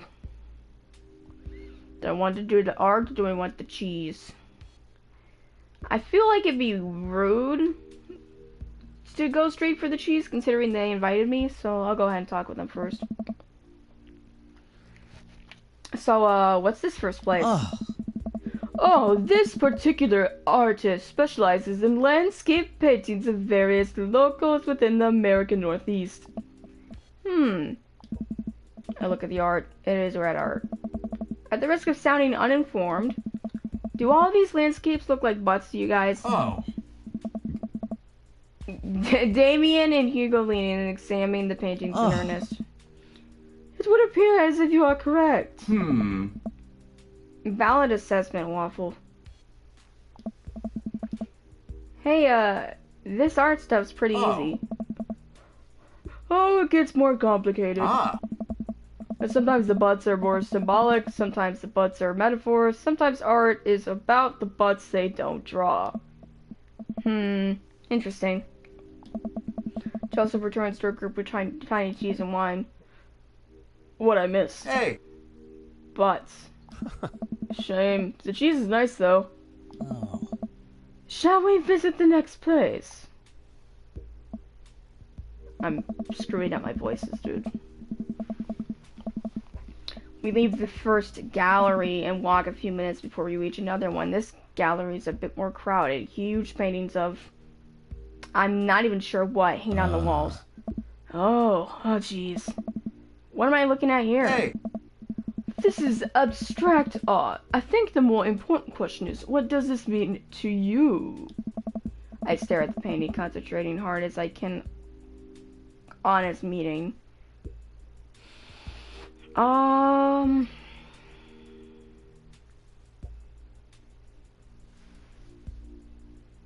Reminds me of my childhood. The gestures, the color, they remind me of my childhood, of my parents. Intriguing that you discover something so personal in an image so non-specific, Mr. Wolf. May I ask you say a little more? Certainly. These vivid, simple forms of communicate a solemnity that is betrayed by the raw expressiveness of the brushwork, which is, in a way, speaks the essential nature of human experience. What am I talking about? These scars left by the passage of time and the turmoil of contemporary life are both contextualized and deepened by the rose-colored echoes of pre-orbital consciousness. What? Slow down there, Waffle. Do us a favor and keep it simple. It's a what?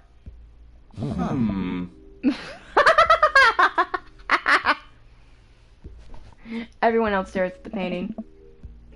Yeah, that's definitely a butt. While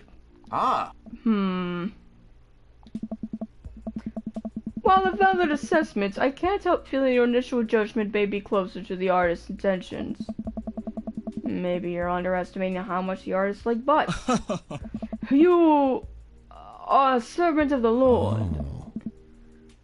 We're all God's creatures, even butts. Comparing this piece to the artist's body of work, I'm pretty sure this represents his sense of isolation he feels creating traditional abstract artwork in a field that's rapidly moving towards digitization. Wow, how do you figure that out? Oh, that's what it says in the place card.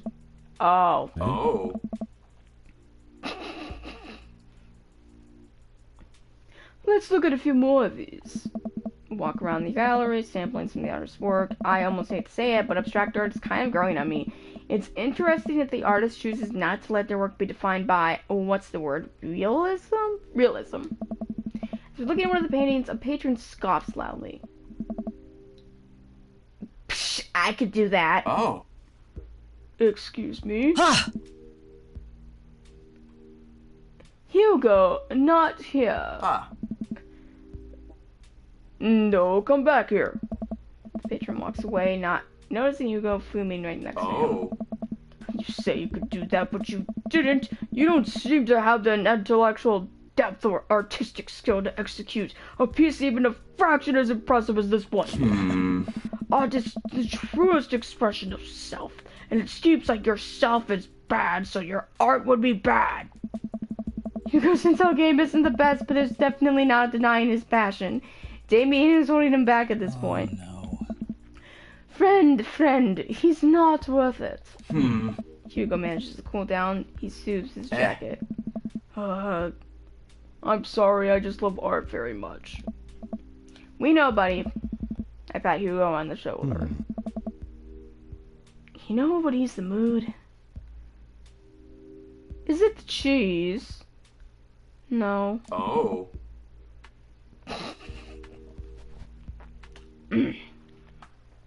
It's wine and cheese. Hmm. Co-signed. The four of us head over to the wine and cheese table, which thankfully is grounded in realism and is actual wine and cheese. We got one last stop on the tour. You lot feeling up for it? Is it gonna be any weirder than this art? Oh, it is absolutely weirder than this art. Let's do it. Oh, yeah. Damien, Hugo, Joseph, and I walk over to the performance in the street. Several masked performers in leotards undulate wildly on the ground, screaming both at each other and us. Douglas! Okay. So, quick question. Oh. Shoot. I'm sorry, but Atomic, I don't know if you're still watching this, but every time I hear Hugo say, "Oh," it sounds like you. So I feel bad for giving him a different voice that is clearly not yours, but it's the only one that really works for him, in my opinion. But whatever. Shoot. What is happening? Yeah. I second his question. Hey. Performance art. What does that mean? Oh. Again, I pose the very same question to you, Mr. Wolf.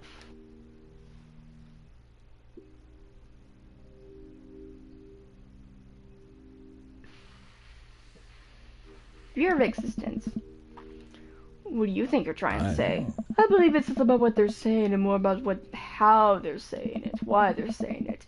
I think there's something special about performance art with almost every other art form. Music, painting, photography. The artist uses the medium as a conduit for the emotions. With performance art, the medium is the artist. It's the purest expression of raw human emotion. It's art as catharsis. Catharsis. That's beautiful, Damien. So what you're saying is, if I start making really loud fart noises right now, it's art as long as I really mean it. Damien fixes him with a hard stare. Yeah. I was gonna start making fart noises, but based on the look in your face, that joke isn't gonna play well with this crowd. Ah. No, it's not, Joseph. Huh. Wise. Hey. We watch the rest of the performance as earnestly as we can and clap politely after the dancers scream their way off stage. I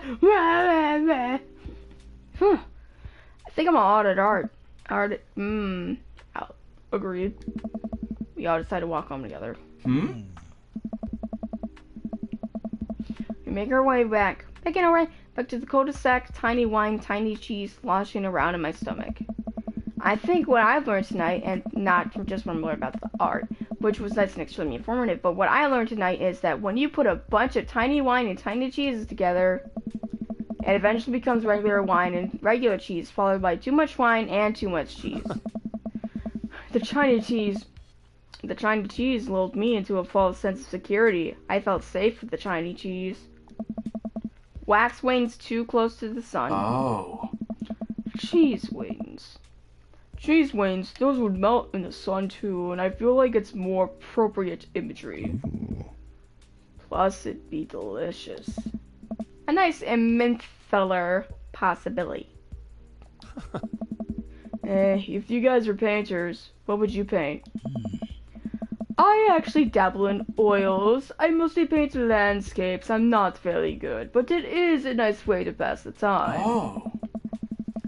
I think I would focus on personal portraits of people in unique professions, like for example, luchadors. Huh.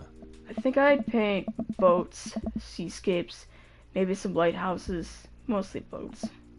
Really? Oh.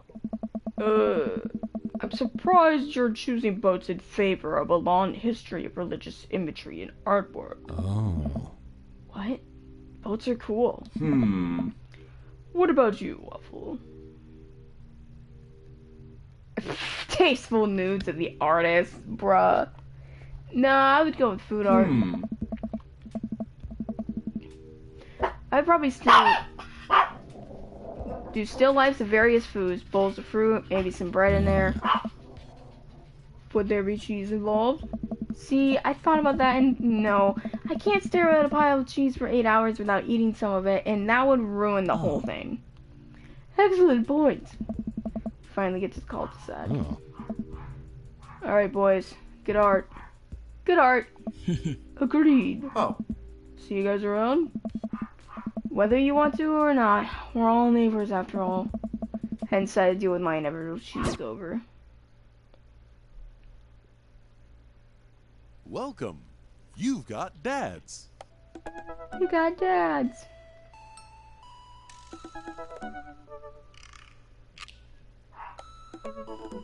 Okay. How long have I been playing this for? Because I might end the stream here. We'll see. No, I did not start streaming this 25 minutes ago, I'm pretty sure.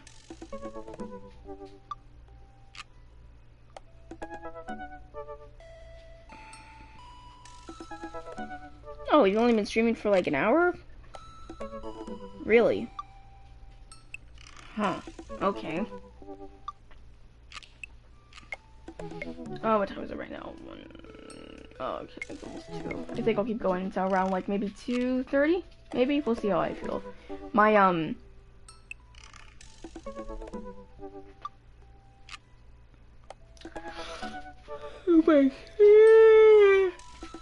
my throat starting to bother me a little bit.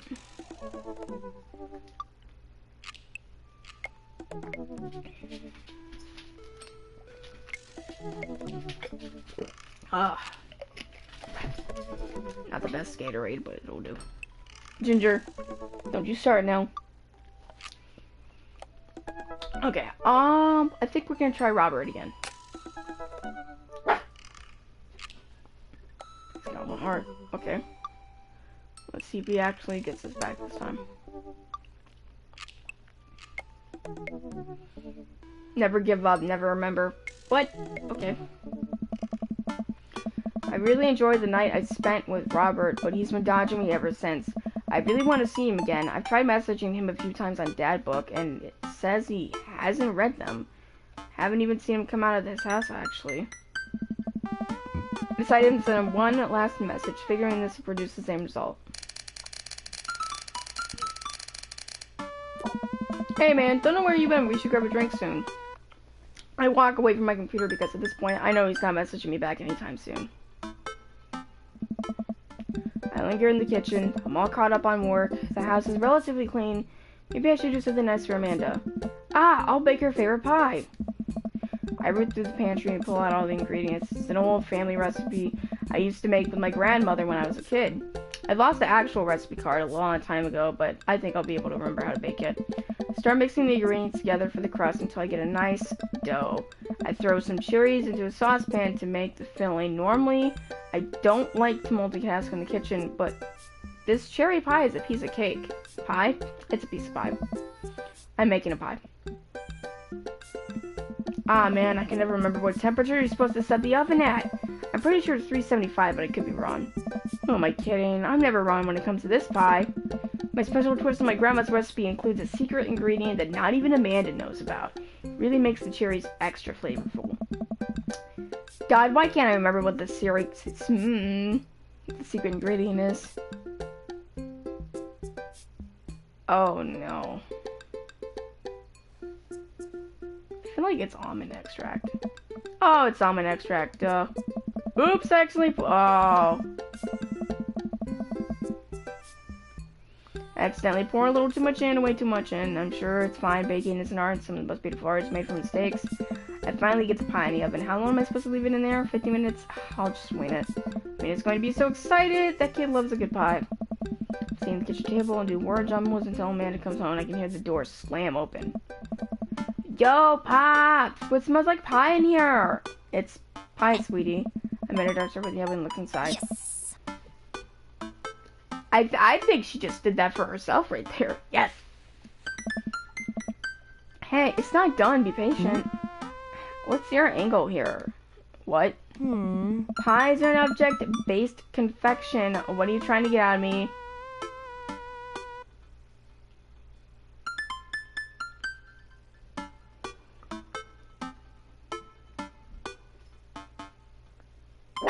I've been leading a double life. Amanda, I have terrible news for you. I'm actually a pro skateboarder and an aspiring astronaut and a bank robber. The lifestyle is calling me back and I must go. One last job. You know how it is. This part was the only way I knew how to tell you. Well, I appreciated the years spent together, but a trade-up is a trade-up. Remember me when you were kicking your feet up in Ibiza? Thanks for all the pie. Sure, a cordial handshake. I waited a few more minutes before taking the pie out of the oven and set it on the rack to cool and guard so Amanda doesn't dig into it before it's ready. What? But doesn't it look kind of weird to you? Oh, that's just me taking artistic license on what a cherry pie means to me emotionally. I'm just saying this because, you know, it seems like you might have baked this pie incorrectly, and you currently, right now, trying to pass it off is a good thing. It's art, sweetie. What? Was it art when you accidentally baked a whole uncracked egg into the center of my 12th birthday cake? Well, it's... Was it art when you tried to make brownies and accidentally created a chlorine gas? What? Well, that's a bit of an exaggeration. Was it art when you... Just eat the pie, Panda. Cut out a few slices and don't eat the cherry filling oozes out of the sides with buttery crust since I watch as Amanda takes a bite. Ugh. What's wrong? Is it not good? Amanda winces and fans her mouth. No, I just burned the heck out of the roof of my mouth. This pie is amazing. Sorry for doubting you. I breathe a sigh of relief and take a bite. She's right. The pie is pretty incredible, as it always is. I'm really proud of you for making a pie without burning our new house down. I got a few dad tricks on my dad's sleeve. Maybe fathers aren't as bumbling and stupid as the media makes us out to be. Maybe we are a society and should have more respect for fathers as a whole. Dad, your sleeve is on fire. Wait, what? Ah! Whoa! I run to the sink and put myself out. Pride will be my undoing. Amanda and I clean up the kitchen and play a little more living room hoops before she retreats to her room and do homework. I go back to my word jumbles. Hey, this one spells cat. The rest of the evening trickles by. I read dinner, I help Amanda with one of her scholarship applications, and we both start getting ready for bed. I decided to check that book one last time before I climb into bed. Still nothing from Robert. Hope he's okay. Turn out the lights and lie down. Oh! Hey, Waffle. Hey, Waffle. Come hang out with me. What is that? I was just on the verge of falling asleep. Oh, I hate when that happens. I climb out of bed and try to identify the source of the dinging. My computer screen illuminates a dark room.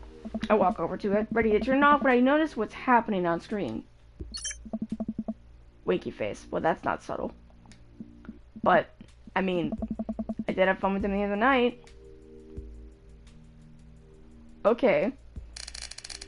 I'll be right over. You gonna kick me out this time? Maybe. Hurry up. God damn it. I reluctantly throw on their jacket and head outside. When I get to Robert's place, the door's already unlocked. As much as I feel like hooking up with Robert again, maybe it is not the best idea. That's a problem for tomorrow, Waffle. Hi. Hey. Hey. So, how are things? Robert stares at me. Oh. I know you're not here for small talk. I shrug. Yeah, you got me. Robert closes the gap between us and whispers a series of increasingly filthy things in my ears. He backs me into his room. Oh.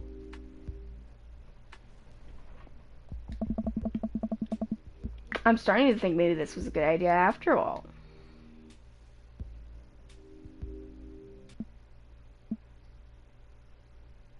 Hey.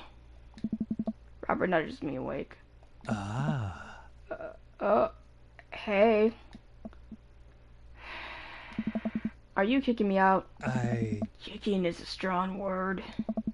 It's more like gentle, friendly push. Gentle and friendly are not words I would use to describe Robert. I sit up and stretch. Oh God, I'm so sore. I haven't had hickeys like this since college. Jeez. Ooh.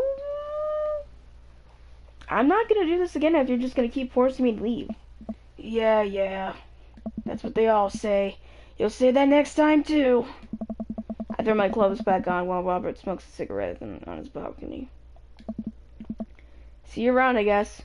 Yep. I walk back home, my bones creaking. Ugh, what's his problem?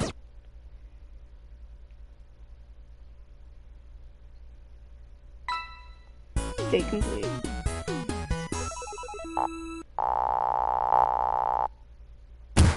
Not bad. Okay.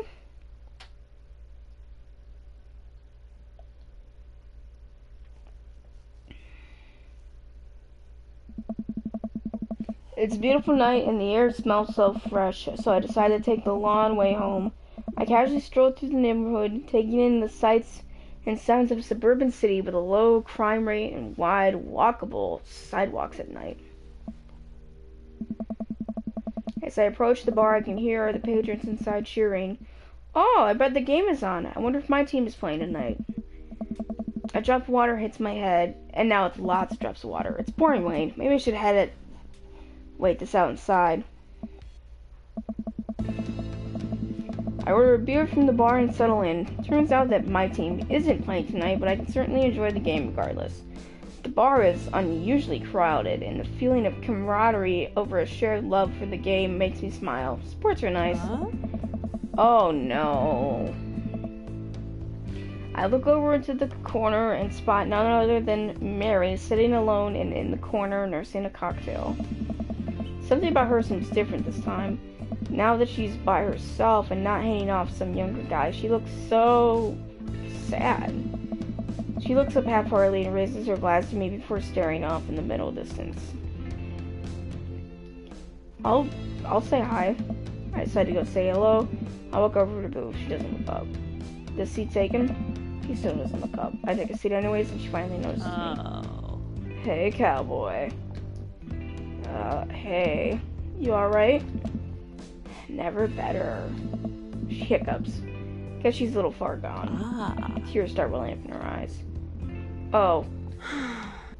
Hi. Will you walk a gal home, please?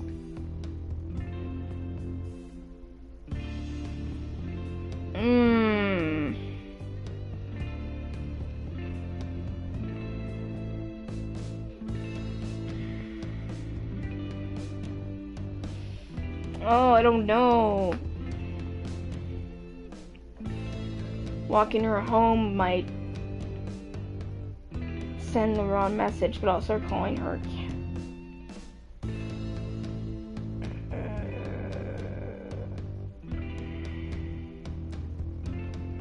I'll walk her home. I slide out of the booth. Seems like Mary is having some trouble getting up. I reach out a hand to help her, but she waves me away. I got it. She clearly does not got it. Hmm. You know what? Hang out here for a second. I walk over to the bartender and pay Mary's tab. Hey, I don't know if you remember me, but I live in Mary's cul-de-sac, and I'm just making sure she gets home safe tonight. I know you. Yeah, it's nothing weird, just... She usually has one of the bar staff walk her home, but I trust you. She doesn't, like, go home with... I don't really want to say it. One of the guys she meets? No. Nah? Ain't her thing. Okay. Huh. I head back to the booth. Mary stumbles out of the seat directly into my arms. Whoa, okay. Still raining a little bit. I take off my coat and hold it over Mary's head. Such a I don't know what voice I want to give her.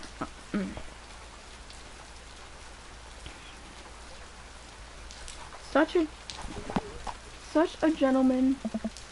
Let's get you home. Mary and I walk in silence up the street towards cul-de-sac. I have no idea what to say to her or fear she might hit on me or not. What did the bartender mean by ain't her thing?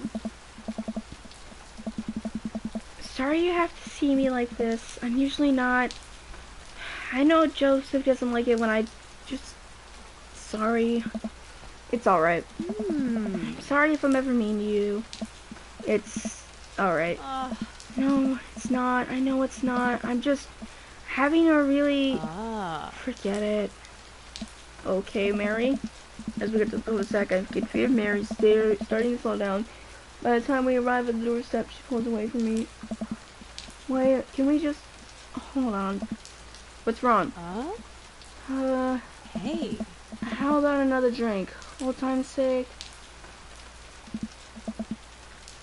Come on, Mary. It's bedtime. Mary looks me up and down, giving me a half smile. Hey. You're right. I swear to God. No, I'm not having sex with you, Mary. I'm gay. Mary, did you know that I'm gay? She pulls me up, holding me for a little longer than feels appropriate. She mumbles on my chest. You're a good kid. Thanks for the company. Mary gives me a pat on the back, straightens her sweater, and walks the rest of the way to the front door herself. Huh. Welcome. You've got dads. Craig! Hey dude, I've got the runs. Oh no. Oh, I've got just the thing.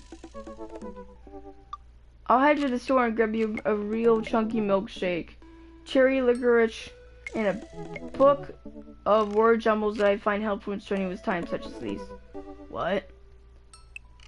Wouldn't that make it worse? Oh, it's not for the diarrhea. Milkshakes are just comforting. Wait, why are we talking about this? I've got the runs. I mean, I feel like running. Oh! Want to come to the gym with me? Why do I feel less excited about that than getting you home remedies for diarrhea? Come on, man, it'll be fun. You know what, sure. When are we doing this? There's 30 more minutes left in this meat hell marathon. I'm outside right now. I'm warming up.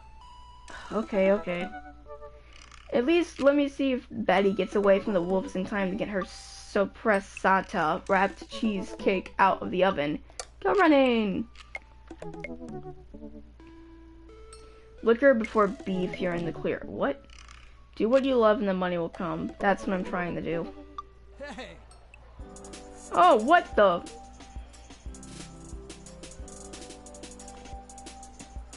The gym just installed these new virtual jogging treadmills. We feel like we're running outdoors. Bro. You can see other wonders on your screen too. Let's try it out together. Other runners? Will I be able to keep up? Dude. Don't worry about it, bro. We're here to cheer each other on. I'll be right there with you. Just get a rhythm going.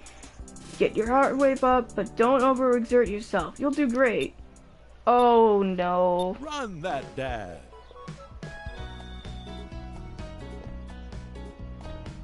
Okay.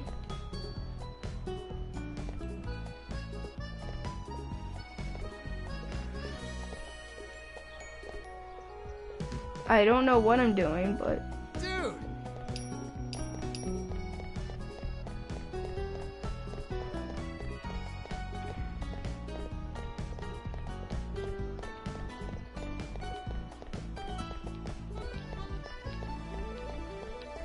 This is a weird mini game.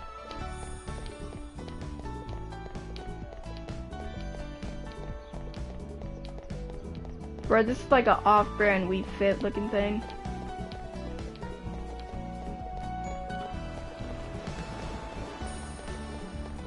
Bro!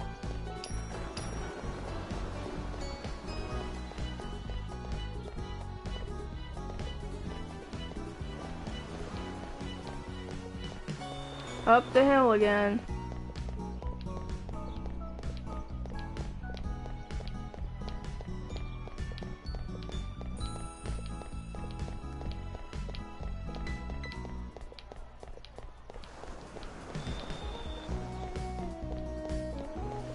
Bro, I'm sorry, but the tree looks like orange poop. Dude!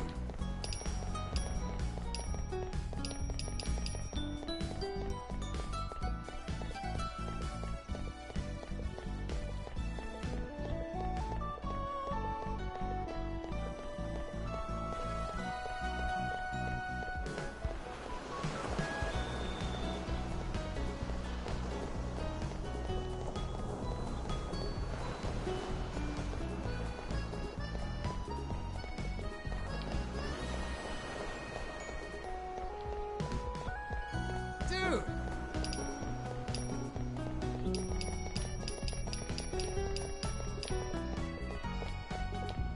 Bro, sweaty emoji waterfall.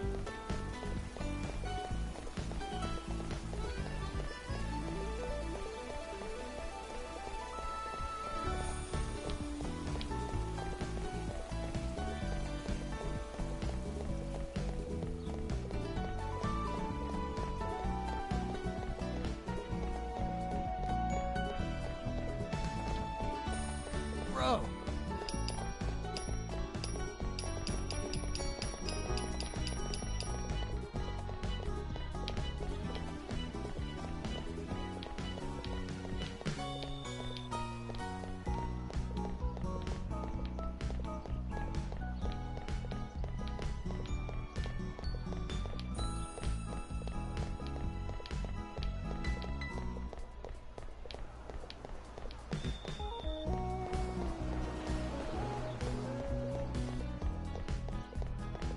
Bro! We did it!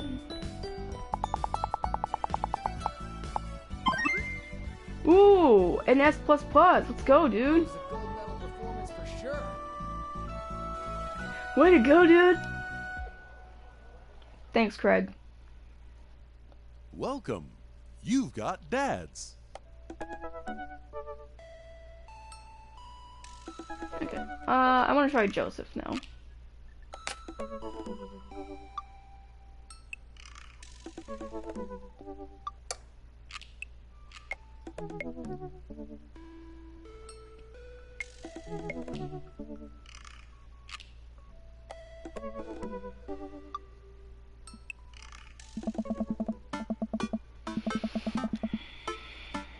His family's a little weird, but Joseph seems cool.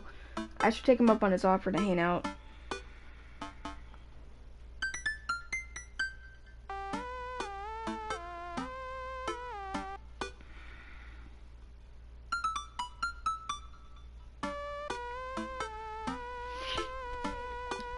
Wait. How do I hang out with a priest? I don't go to church. Should I be Jesus-y? I imagine it's Joseph's family staring at me as I fumble through some sort of prayer attempt. Maybe not too Jesus-y. A light smattering of Jesus. Will he want me to pray? Is he going to pray at me? Do I have to pray to him? Talking to Joseph, huh? Ah. Yeah! Oh. Hey, Amanda. How many times have I told you not to speak of me like that? I selectively ignore it every time you do, Pops. Amanda looks over my shoulder at the screen. Joseph can't read your mind, you know. If you want to talk, just message him. But I've never been friends with a priest before. What do I talk about? My favorite Bible passages? Ice cream socials? Khakis? First of all, he's a youth minister with a tattoo, not a priest. There's a difference? Oh. You're overthinking it, Dad. Listen, just put it like this. Hello, neighbor. Thanks again for the invite to the barbecue. I'd love to hang out soon if you're not too busy. Isn't that a little too business casual? Fine, fine. Give me the keyboard. I got this. I made it focuses on the keys. Hi, Joseph. It was great meeting you and your family. I'm still new around here, so if you'd like, I'd love to hang out and get to know you. See ya. Smiley's a nice touch. Almost immediately, I received a response. What'd he say? Hey, Waffle. If you're not doing anything in a bit, the kids and I are baking treats for the church church bake sale today, and we'd love to have you over. It'd be a blast, so let me know. Huh, that wasn't so bad. He uses a lot of exclamation points. I'm more concerned about him signing his name with a tilde. I'm laying let aside at this time. I spawn back. Sounds like fun. Waffle. Hey.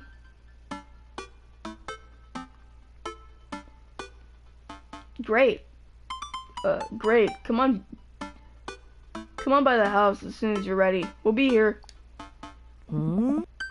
Save a brownie for me? Promise you won't sneak up on me anymore? Amanda stares at me, unblinking. I don't make promises I can't keep. Real to a fault, Pop. And Dad, please don't be weird about the religion thing. Me? Weird? Never. I make a short walk to Joseph's place. Don't be a weird, Waffle. Don't be weird. But what if they hang up a bunch of crosses or collect those little porcelain babies? What if they're all praying? Do they pray before dinner? During dinner? Over the porcelain babies? The door begins to creak open as a shadowy figure obscured on the other side. Who's there? Waffle? The door opens, rest of the way. It's Joseph's eldest. What's his name? Hey. Hey.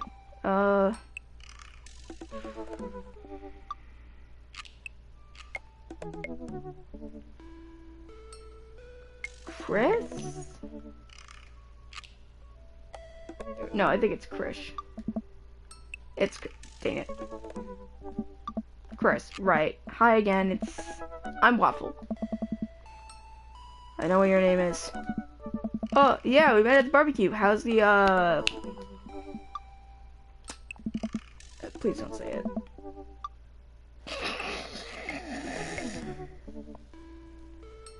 How's the Jesus? Chris blinked slowly. Maybe you didn't hear that. You're weird. Is your dad... Before I finish, Chris walks into the adjacent room, leaving me in front of the open doorway. Home. This was a great first impression. For a moment, I wondered if I should just go in. Further subjecting Joseph's family to my winning attitude and all trauma. Mercifully, Joseph peeks his head around the corner. Waffle, you made it. Joseph approaches me, his arms wide. I'm so glad you could come by. Are you ready to bake? I am not. I'm as ready as I'll ever be. That's the kind of semi-confidence I like to see in a baking assistant. Come on in. Joseph leads me to a bright, spacious home full of nautical knickknacks. This isn't what I imagined at all. It's actually pretty charming. Aye. I believe you met Chris, who left you outside. Chris. Are you going to apologize? Oh, right. Sorry. I try to make eye contact with Chris, but he keeps looking away. Must be really shy. It's alright. Next time, be a little more inviting to our guests, okay? Sure. Chris seems to relish on the chance to escape the conversation. He quickly vanishes into his room. Just interesting apology. Don't take it personally. Chris likes to keep to himself. I mean, we didn't start off on the best foot in the world. Plus, being the eldest in a big family can't be easy. We try to cut him a little slack where we can. Ah, and here are the twins. Christian, Christy. Say hello to Waffle. Hello, Father. Hello, Waffle. Haha. Kids, come on, dial it back with the creepy twin stick. Creepy twin stick? We should get to baking. It's better if I don't shift the power of dynamic creepy nightmare twins. Are you guys gonna help us bake? We don't want to bake. Oh. Well, okay. What do you want to do? We have to perform surgery. Guys, we've been over this. Please stop cutting open your toys. Yeah. Christian and Christy run out of the room giggling. After a second of relative science, Joseph turns to me grinning sheepishly.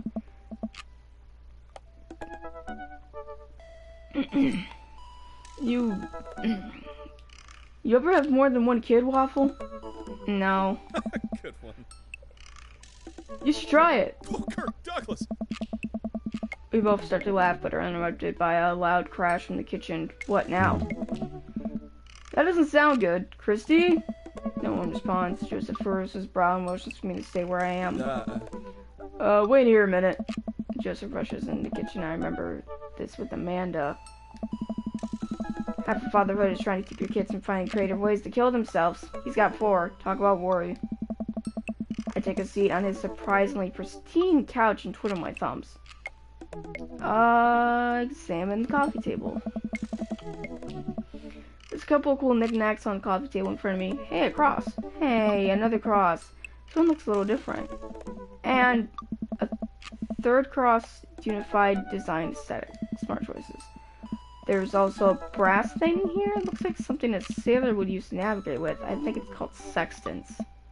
Heh, sex. Bookshelf. It's a pretty sturdy wooden bookshelf. It looks handmade. Did Joseph build this? It's a big stack of what looks like travel magazines. Hyenas of the Serengeti, the underwater mysteries of the Antarctic, and on and on. Seems like Joseph really loves a good adventure. Unless this is a Mary thing. Who knows? Next to them are a couple of Bibles. Looks like he's covering all the Bible bases. King James, all New American Standard, the Bible for teens. He's a cool youth minister after all. On a higher shelf there are a bunch of old romance novels. Judging by the wine stains, these must be Mary's. The newest one looks like Hot Body Johnson, Sex Detective. The 8th installment in... Wait, this is a series? Examine the floor. Well, you have this many kids, things are bound to end up on the floor no matter how hard you try to keep it clean. I spot a terrifying cloth doll that appears to have had both arms pulled off of it several times. It's been stitched back together a lot. Tag says C+C, of course. Set that down and spot a houseplant. Hey, little guy. Keep being you, tiny houseplant. Spot one less thing in the floor next to the houseplant is a silver necklace. Wow, this looks expensive for something so casually tossed on the floor. If there's a story here, it's none of my business. It's been a while. I guess you should go in the kitchen to see what's up. I walk into the kitchen to find Joseph holding Christy in one arm. She seems a lot calmer than she was a minute ago. I raise an eyebrow, Joseph. Oh. The twins are a lot more manageable when they're separated. Where's Christian? Oh. He ran off. Christy dips a spoon in the brownie batter and gives it a taste. Dad, it's too sweet. Oh. You're too sweet. No, I'm not. Ooh. You're so sweet we might have to water you down with spiders. No, not spiders. Joseph begins tickling Christy with his free hand. Between laughing and squirming, I don't know how he's got a hold of her, but that girl is locked in place. The man is a professional child wrangler. Christy fixes me with her best puppy dog eyes. Save me from the spiders! Spoon to the Spider King. I grab a wooden spoon and point in Joseph's direction. Unhand her, foul beast! Okay, Waffle the Valiant, I see. Let's see what you got. You may have defeated me at Tarantula Wedge, but now I have the upper hand. Joseph gently puts Christy down behind him. Have you come to squash me, knight, or have you merely fallen into the web? I'm no mere fly, Spider King. Now on guard! For a minute or so, Joseph and I mock duel with the two dumbest looking spoons in the room. Eventually, I strike a killing blow on the inverse heart between his arm and his body, and Joseph recoils in Lord horror. McDonald! Blast! I'm defeated! You can never best me, Spider King, for I have the power of... I sneak and test brownie batter. The magic. Oh man, that is way too sweet. Christy begins jumping up and down excitedly. My hero! Christy hugs my leg before making a surprisingly fast exit. Hey, wait! Do you want to make brownies with us? Christy hesitates, then shakes her head no again. Sparkle Pony. Oh. Sparkle Pony. Joseph looks confused. Oh. You don't want to bake with Dad now? You want to play Sparkle Pony? Yes. Okay, go. Before Joseph finishes, Christy is down on the door. Ahead. Yeah. Joseph sighs sleepily. He stares into the charcoal batter. He tastes it again, face twisting. Yeah. And that is still way too sweet. So, what made that Yeah. crash? Egg beaters on the linoleum floor. It's my new techno single. So I haven't thought about the B-side. Now we're both looking in the batter. It's got sickeningly sheen of sugar and chocolate candy throughout. I have a feeling Christy had something to do with it. We need a fresh start. Oh, yeah, like I said, I'm not really a baker, but Wow. don't even sweat it. The bag came with instructions and have mysteriously vanished along with my daughter, so we'll probably be fine. Probably. Excellent. Yeah, probably. He certainly looks confident. Alright, Waffle, you baked a cake in a box before. Once. How hard could this be? Now grab a spoon and get ready to rock. Mario Batali saved me. Joseph and I set to work cracking the eggs and mixing things and then pouring the things according to how we assumed the back of the box would tell us to. Things go according to plan, and soon enough we have a solid batch of brownies. Aye. Poof. Wait. Joseph has a little dot of batter on his nose. Oh. Wow, Waffle. Way to use those dad skills. I bet you baked a few box mixes in your time. His nose. Joseph. All you have to do is bring these to the bake sale and voila, duty done. Oh. Now help me find Christy. Keep your eye out for the pony that sparkles. Joseph, hold still. Oh. What? Thumb in position, and got it. Oh. Just advise to go right certainly with the chocolate off his nose. Is he blushing? Yeah. Oh, thanks. No problem. In less than a second, I've licked the batter off my finger. It's really good. Oh, God. Waffle, why? Oh, I think he just accidentally seduced him. Oh. We should find Christy. Yes, we should do that, Waffle. Just quickly composes himself. Oh. Alright, she can't be far. You take the Delta position, I'll watch your 6. Do you even know what that means? Nice. Alpha Tango Sparkle, Roger, Roger. Joseph's making his way down the hall and calls back to me. Take the brownies and the rest of the stuff I baked earlier today while I get Christy. Meet you up at the car. Hey. Joseph, Christy, and I arrive at the church parking lot to find fold-out tables and pop-up tents already set. Looks like the bake sale's in full swing. Oh. Wow, this place is packed. Is this packed? There are a few people milling around. Must be a value pack. If you can count a city's population on your fingers and toes, this house is packed. Point. Christy rocks out of the chair and into the lot. Is she running on jet fuel?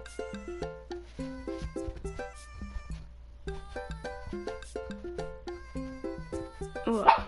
Oh, sugar. I want to sell brownies! Okay, let's get set up. I want to see Mom! Yeah. She's down by the other row of tables helping out with another group. Want to go over there and tell her I said hi?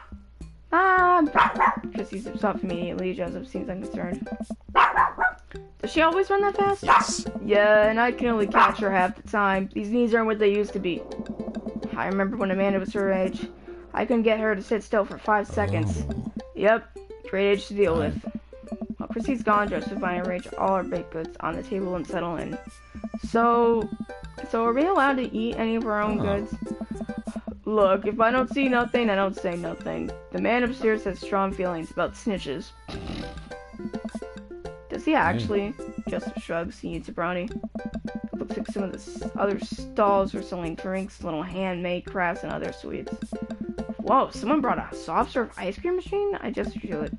How are we supposed to compete with that?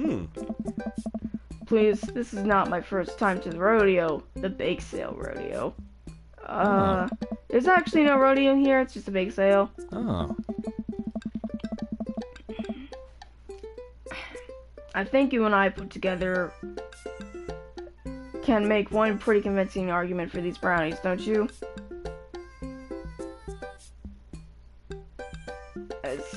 Sneak another brownie to each group. I reach for another brownie, strips my memories away. Joseph smacks my hand before I can grab it. Oh, he didn't like that. Focus, Waffle. It's not long before I have our first customers. Hey, it's Carmencita and Matt. Hey, dude. Hiya. Matt, Carmencita, great to see you guys out here. I've just support a good cause, supposed you know, as the owner and proprietor of the Coffee Spoon, an establishment that specializes in baked goods, I have to scope out the competition. Just leans close to me. This guy knows his stuff, stay on your toes. So, what recipe did you use for these brownies? Don't say you used box recipe, don't say you used box recipe.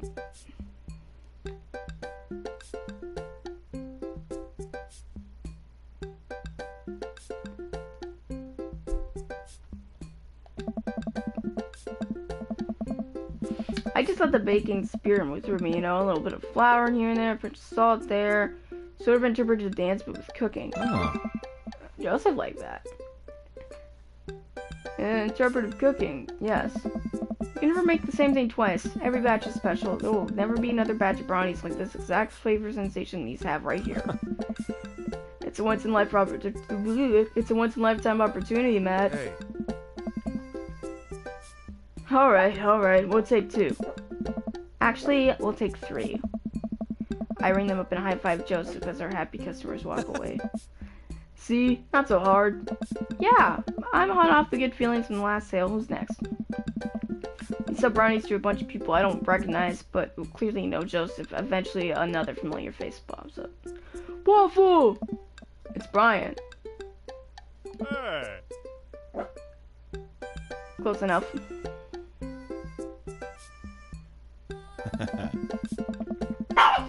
Can we interest you two in any of our fine sweets and treats? Hey.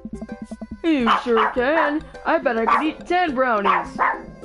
Must resist urge to be competitive. Oh no. Yeah, no, we're skinny. We're kind of scrawny. We can't. Ginger, please shut up.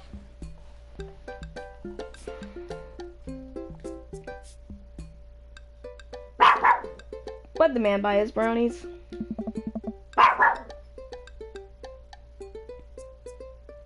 So I'll put you down for 10. Huh, better make it.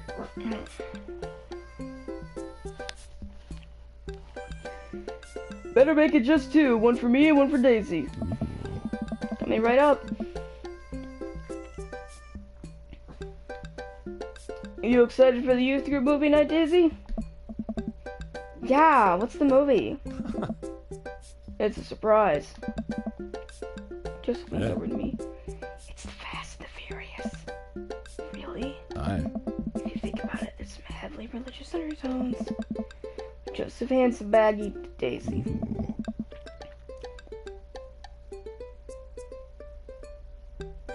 I made sure to give you guys the edges. Hey. Clearly the superior part of the brownie topography. Thanks, Joseph. Our 2 customers walk off with their purchases. Joseph and I survey our stock.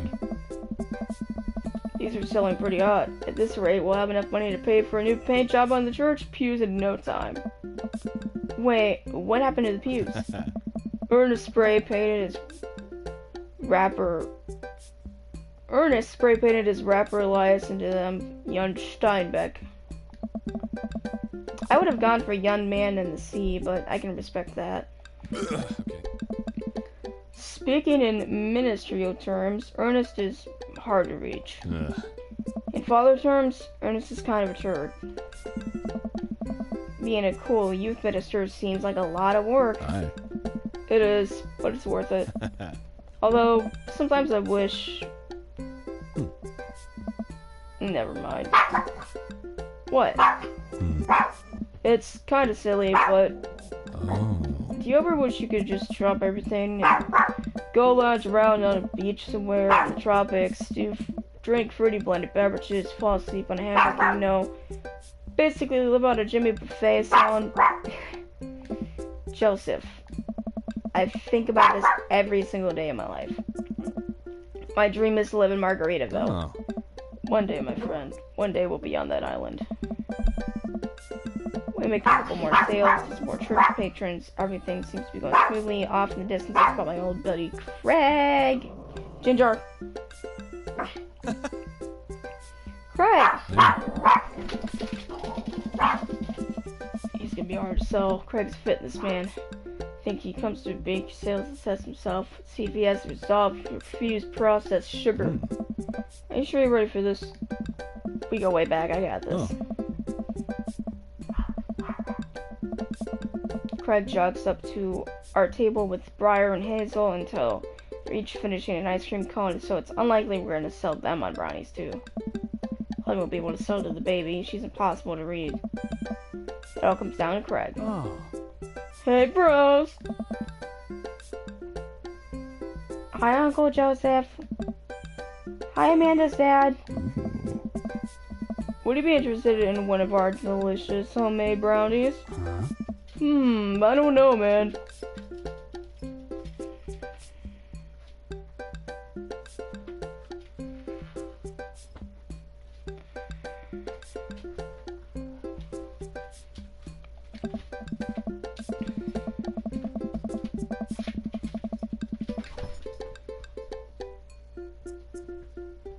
Hey Craig, remember when we were freshmen? Remember how our next door neighbors pranked us by switching out our laundry detergent with dish soap and how the washing machine exploded with suds? And then we decided to get back at them by baking brownies for them, but sprinkling high intensity hot sauce into the mix, and then we watched them cry after eating it. Hey, I would feel bad. I would have felt bad, but we had to clean up the laundry room ourselves, man. Anyway, these brownies are like that, but without the hot sauce. Maybe you should get one more for old time's sake. I don't know. Craig thinks for a second. I don't know, man. Well, the girls just won a game. You know what? We'll take one for each of us. Right. Even River? Oh. I'll eat hers. Ooh. You've got yourself a deal. The day winds down, we're pretty much out of items to sell. Everyone starts packing up. Christy eventually comes back and immediately falls asleep in Joseph's folding chair. Aww. Boxed mix, huh? Come on. Mary saunters up to us. She looks like she'd rather be anywhere else in here. Yeah. Oh, hi, honey. Yep, they're selling like hotcakes, which is... Actually, they're just brownies. Cute. And boring. And safe. Hey, Mary. Here's how I start over to me. What's the rookie doing here? I was just hoping to introduce Waffles to the rest of the community. Uh-huh. You get a load of this freak show? What? Weird folk is all. Holier than thou types. Don't you think, Waffle? Mary? Come on. Let the kid answer the question.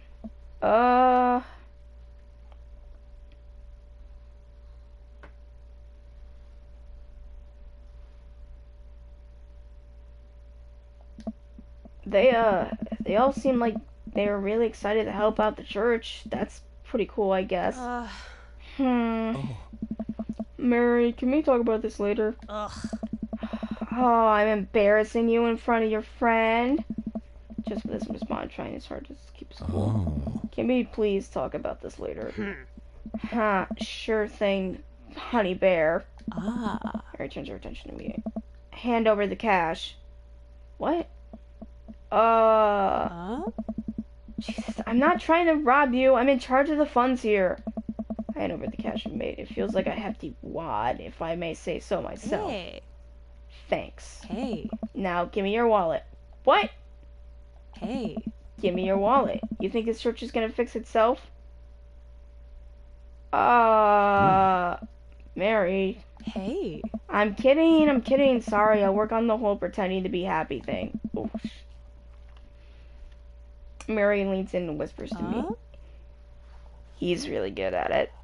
Oh, shoot. Mary walks without saying goodbye. Yeesh. I'm really sorry about that. You okay? She really likes pushing your buttons, huh? Joseph shrugs. No marriage. No marriage is perfect. You ready to head out? Joseph and I load the folding tables back into my car. Christy nods off the moment Joseph straps her into her car seat. I drop Joseph off in front of his house. A small yawn sneaks out of me.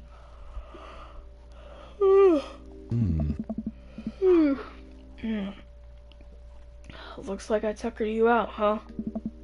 I'm sleepy, Dad. I think I might finally be crashing from all the sugar. I won't keep you up then. Thanks for helping out today. Happy to do it. Also happy to eat brownies. Well, next time I promise we'll do something a bit more exciting and a bit less free labor. And I'm very sorry about the whole thing with Mary. You shouldn't have had to see that. It's fine, really.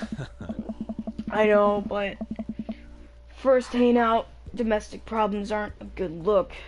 You barely know me. Oh my god. Heartburn! Hey. Let me make it up to you next time. It won't be Margaritaville, but we'll do something fun. Promise. I smile. I like that. Oh, and one last thing. Joseph tosses a clean red brownie through the window. It hits me in the face, but I'm able to catch it. It's the last one. You earned it. Joseph, please don't leave me alone with this brownie. Nope, too late. I'm already walking away. But, bye. Joseph walks through his home. He waves me before carrying Christy inside. Well, looks like it's just you and me, brownie. Save the brownie for later. I pocket the brownie. This might come in handy down the road. Huh. I step inside and find Amanda doing homework on the couch. Hey, Father Unit. Hello?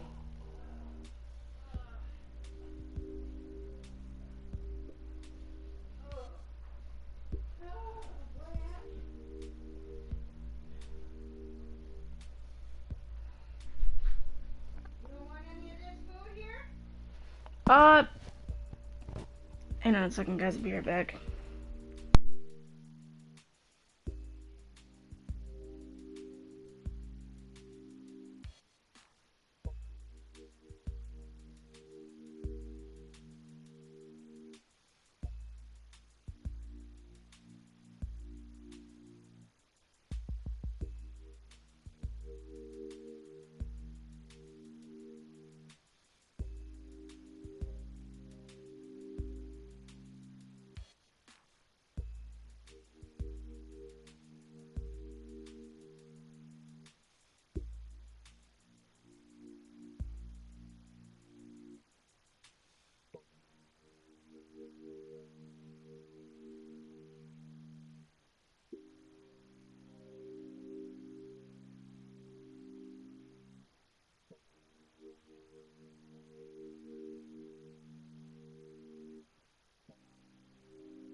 I'm back. Oh, let me see if anything new came into the chat. I don't think anything did, but... Also, why is this kind of music playing when I'm talking to my child? That's kind of weird.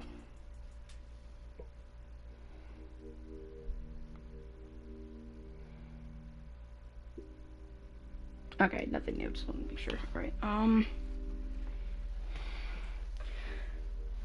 hello, child that I am required by law to care for. How's homework? It's really fun and educational. Really? How long have you known me for? Right. Huh? How's the bake sale? Good. I think I really could have made a good life for myself as a brownie salesman. Oh. Glad to hear it. So what? Were there any extra brownies? Or did you maybe sneak one? Or... I think Ramon realized I still have the brownie that Joseph gave me. This would probably do better in someone else's stomach than mine. Heads up! Hey. Wait. I hurl the brownie towards Amanda. It hits the wall behind her and falls on the ground. Nice throw. She scoops it up and smiles at me. Alright. Thanks, Pops.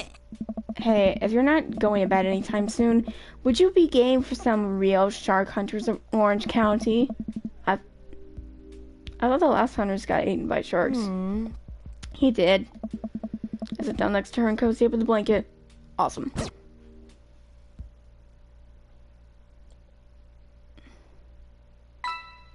Take complete.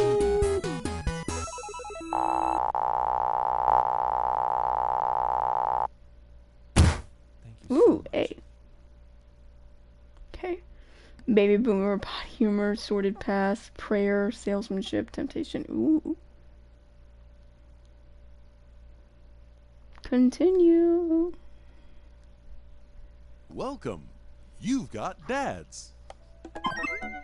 Oh, another thing from Craig.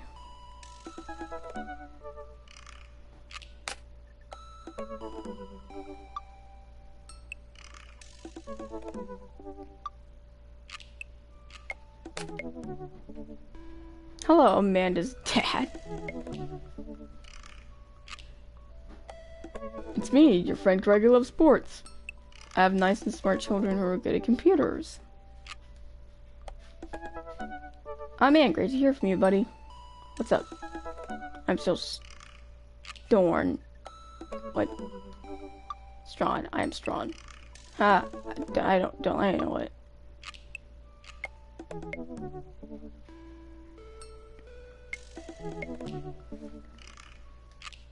Yes, I know what that is. What?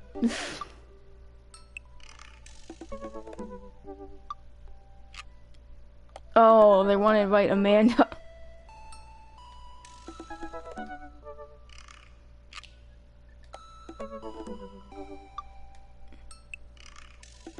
Alright, before we do anything else, I'm gonna go ahead and end this episode of Dream Daddy here, if it'll let me. There we go. I'm gonna end this episode of Dream Daddy right here. If you guys liked it, be sure to like, comment, subscribe, hit the notification bell, do whatever you guys gotta do. It's your life, not mine, but I do appreciate it if you do any of those things. I'll see you Waffles and Mingos later. Stay safe, guys.